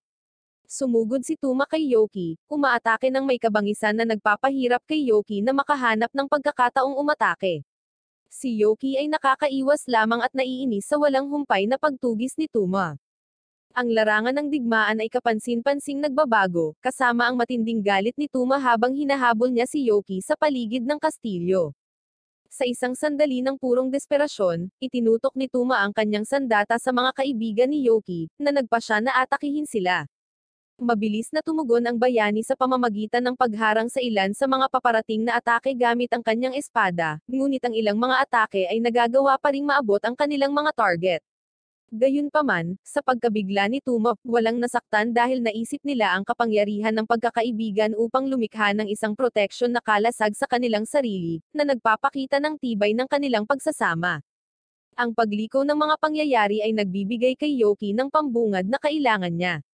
Dahil sa lakas ng suporta ng kanyang mga kaibigan, naglunsad siya ng sunod-sunod na mabilis na flying sword slashes, hinahampas ang sandata ni Tuma at pinagdurog-durog ito. Umaalingaw-ngaw sa buong kastilyo ang tunog ng pagkabasag ng metal. Ang paningin ng lumalaking pangingibabaw ni Yoki sa labanan ay sumasaklaw sa sandaling ito, at siya ay nagsagawa ng isang panghuling pag-atake na direktang tumama kay Tuma, na tila nagtatapos sa labanan. Gayunpaman, kapag nagpapakita na ang tagumpay ay malapit na, ang sumasabog na emosyon ni Tuma ay nag-aapoy ng isang bagong alon ng kapangyarihan sa loob ng sinumpaang bato. Ang sandata nito ay sumasailalim sa isang dramatikong pagbabago, nagiging isang nakakatakot na kanya na nagpapalabas ng nagbabantang enerhiya. Maging si Yoki ay nabigla sa bigla ang transformation na ito, napagtanto na ang isang pag-atake ng ganito kalaki ay hindi madaling mapigilan. Naghahanda si Tuma na ilabas ang kanyang bagong sandata, at ang kapaligiran ay nagiging tense sa pag-asa. Habang bumababa si Tuma, naniniwala siyang sa wakas ay nanalo na siya sa laban, at isang nakakagigil na tawa ang kumawala sa kanyang mga labi habang nakatingin siya kay Yoki ng may kasiyahan. Nawala na niya ang lahat ng bakas ng emosyon ng tao sa proseso. Gayunpaman, bumangon si Yoki, nag-aapoy ang determinasyon sa loob niya. Tumanggi siyang tanggapin ang pagkatalo, at ipinahayag na mayroon pa rin siyang tungkulin na protektahan ang mga mahalaga sa kanya. Dahil sa kanyang kahusayan sa dimensional magic, nahuli ni Yoki si Tuma sa isang malakas na binding spell, na naging dahilan upang masindak sa gulat ang dating makapangyarihang mandirigma. Hindi maintindihan ni Tuma kung paano nakuha ni Yoki ang ganoong kalamangan. Kalmadong ipinaliwanag ni Yoki na hindi lang siya ang may kakayahang gumamit ng ganoong kapangyarihan, na iniwan si Tuma na natakot at walang magawa dahil alam niya na kahit ang kanyang kakilakilabot na kanyan ay hindi makakapagligtas sa kanya ngayon. Naghahanda si Yoki na ihatid ang panghuling atake at tinawag ang kanyang ultimate technique, Earth Eater, na nagtutulak sa gluten sa lupa. Nanginginig ang lupa sa ilalim ng mga ito habang ang mga bato ay nagiging isang napakalaking gutom na panga na bumubulusok kay Tuma. Sa isang iglap, napalunok siya ng buo, umaalingaw-ngaw ang kanyang mga hiyawan sa kailaliman habang nilalamon siya ng walang katapusang kadiliman. Sa sandaling iyon ng kawalan ng pag-asa, napagtanto niya na ang lahat ng gusto niya ay ang makasama ni Yoki, ngunit ang pananabik ay nauwi sa kanyang pangangailangan para sa kapangyarihan. Ngunit si Tuma ay hindi pa nasawi, siya ay wala lang malay. Habang dahan-daang bumabagsak ang nyebe sa kanilang paligid, tahimik na umupo si Yoki sa tabi niya habang nakatitig sa mga nabasag na parte ng sinumpaang bato. Nang tuluyang imulat ni Tuma ang kanyang mga mata, nagulat siya nang makita si Yoki doon, na inihayag na wala siyang intensyon na tapusin siya. Sa halip, layunin ni Yoki na ibalik sa katinoan si Tuma. Ito ay isang sugal, ngunit nagbunga, at ang sumpa lamang ni Tuma ang hinihigop ng gluten. Ipinaalala ni Yoki kay Tuma ang pangakong protektahan siya, namumuo ang mga luha sa mga mata ni Tuma nang mapagtanto niya na tunay ang habag at determinasyon ni Yoki na tulungan siya. Hinihimok ng bayani si Tuma na huwag piliin ang kasawian bilang pagtakas, ngunit mabuhay at magbayad sala sa kanyang mga nakaraang pagkakamali. Sa resulta ng kanilang labanan, natagpuan ni Tuma ang kanyang sarili sa isang bilangguan kung saan hinihintay niya ang kanyang sentensya. Ang parusang ibinaba sa kanya ay hindi pangkaraniwan, dahil kailangan niyang gumamit ng transfer magic para pauwiin ang mga kaklase ni Yoki. Sa paggawa nito, ibibigay niya ang kanyang mahika at hindi na maglalagay ng banta sa sinuman. Sa pagtanggap sa deal, mabilis na inihatid ni Tuma ang lahat ng mga kaklase ni Yoki pabalik sa kanilang mundo. Gayunpaman, pinili niyang huwag sumama sa kanila, ipinahayag ang kanyang layunin na manatili sa likuran at magbayad sala para sa kanyang mga kasalanan. Siya ay magsisimula sa isang world tour upang malaman ang tungkol sa iba't ibang kultura, at makatulong sa mga nangangailangan saan man niya magagawa. Sa opisyal na pagtatapos ng digmaan, sa wakas ay nagkaroon na ng pagkakataon si Yoki para sa leisure trip na matagal na niyang ninanais. Ang kanyang mga kaibigan ay sabik na makasama siya sa pakikipagsapalaran na ito, ngunit marami ang may mga responsibilidad na dapat gampanan, iniiwan lamang si Yohi na makakasama sa kanya. Magkasama silang naglakbay upang galugarin ang mundo, sabik na makilala ang mga bagong kaibigan at ibahagi ang mga karanasang naghihintay sa hinaharap. Habang naglalakbay sila, nakakasalubong nila ang mga pamilyar na mukha sa daan. Si Livia ay patuloy na nakikipagpunyagi sa kanyang takot sa mga pusit. Si Dizzy, sa kabilang banda, ay nagsusumikap na muling itayo ang kanyang bansa, na determinadong ibalik ito sa dating kaluwalhatian pagkatapos ng mga pananalanta ng digmaan. Pinamamahalaan ni Rika ang kanyang tindahan ng may sigasig, na nag-aalok ng mga kalakal na nagpapakita ng kanyang mga natatanging talento. Si Rowena ay tumaas sa ranggo ng commander ng hukbo ng kaharian ng Beastman, na pinangangasiwaan ang pagtatanggol ng kanyang kaharian ng may lakas at karunungan. Samantala, ang mga magkapatid na pusa ay kinuha ang papel ng kanyang mga kinatawan, na sumusuporta sa kanya sa bawat pagsisikap. Sa kanilang paglalakbay, natuklasan ni Yoki at Yohi ang maraming mga bagay, bawat bagong karanasan na magpapayaman sa kanilang buhay sa mga paraang hindi nila maisip. Nakatagpo sila ng mga nakamamanghang tanawin, nakatikim ng masasarap na pagkain, at nakipag-ugnayan sa mga tao mula sa lahat ng antas ng pamumuhay. Ang bawat sandali ay nagdaragdag sa kanilang pinagsamang pakikipagsapalaran, na nagpapaalala sa kanila ng kagandahan at pagkakaiba-iba na iniaalok ng mundo.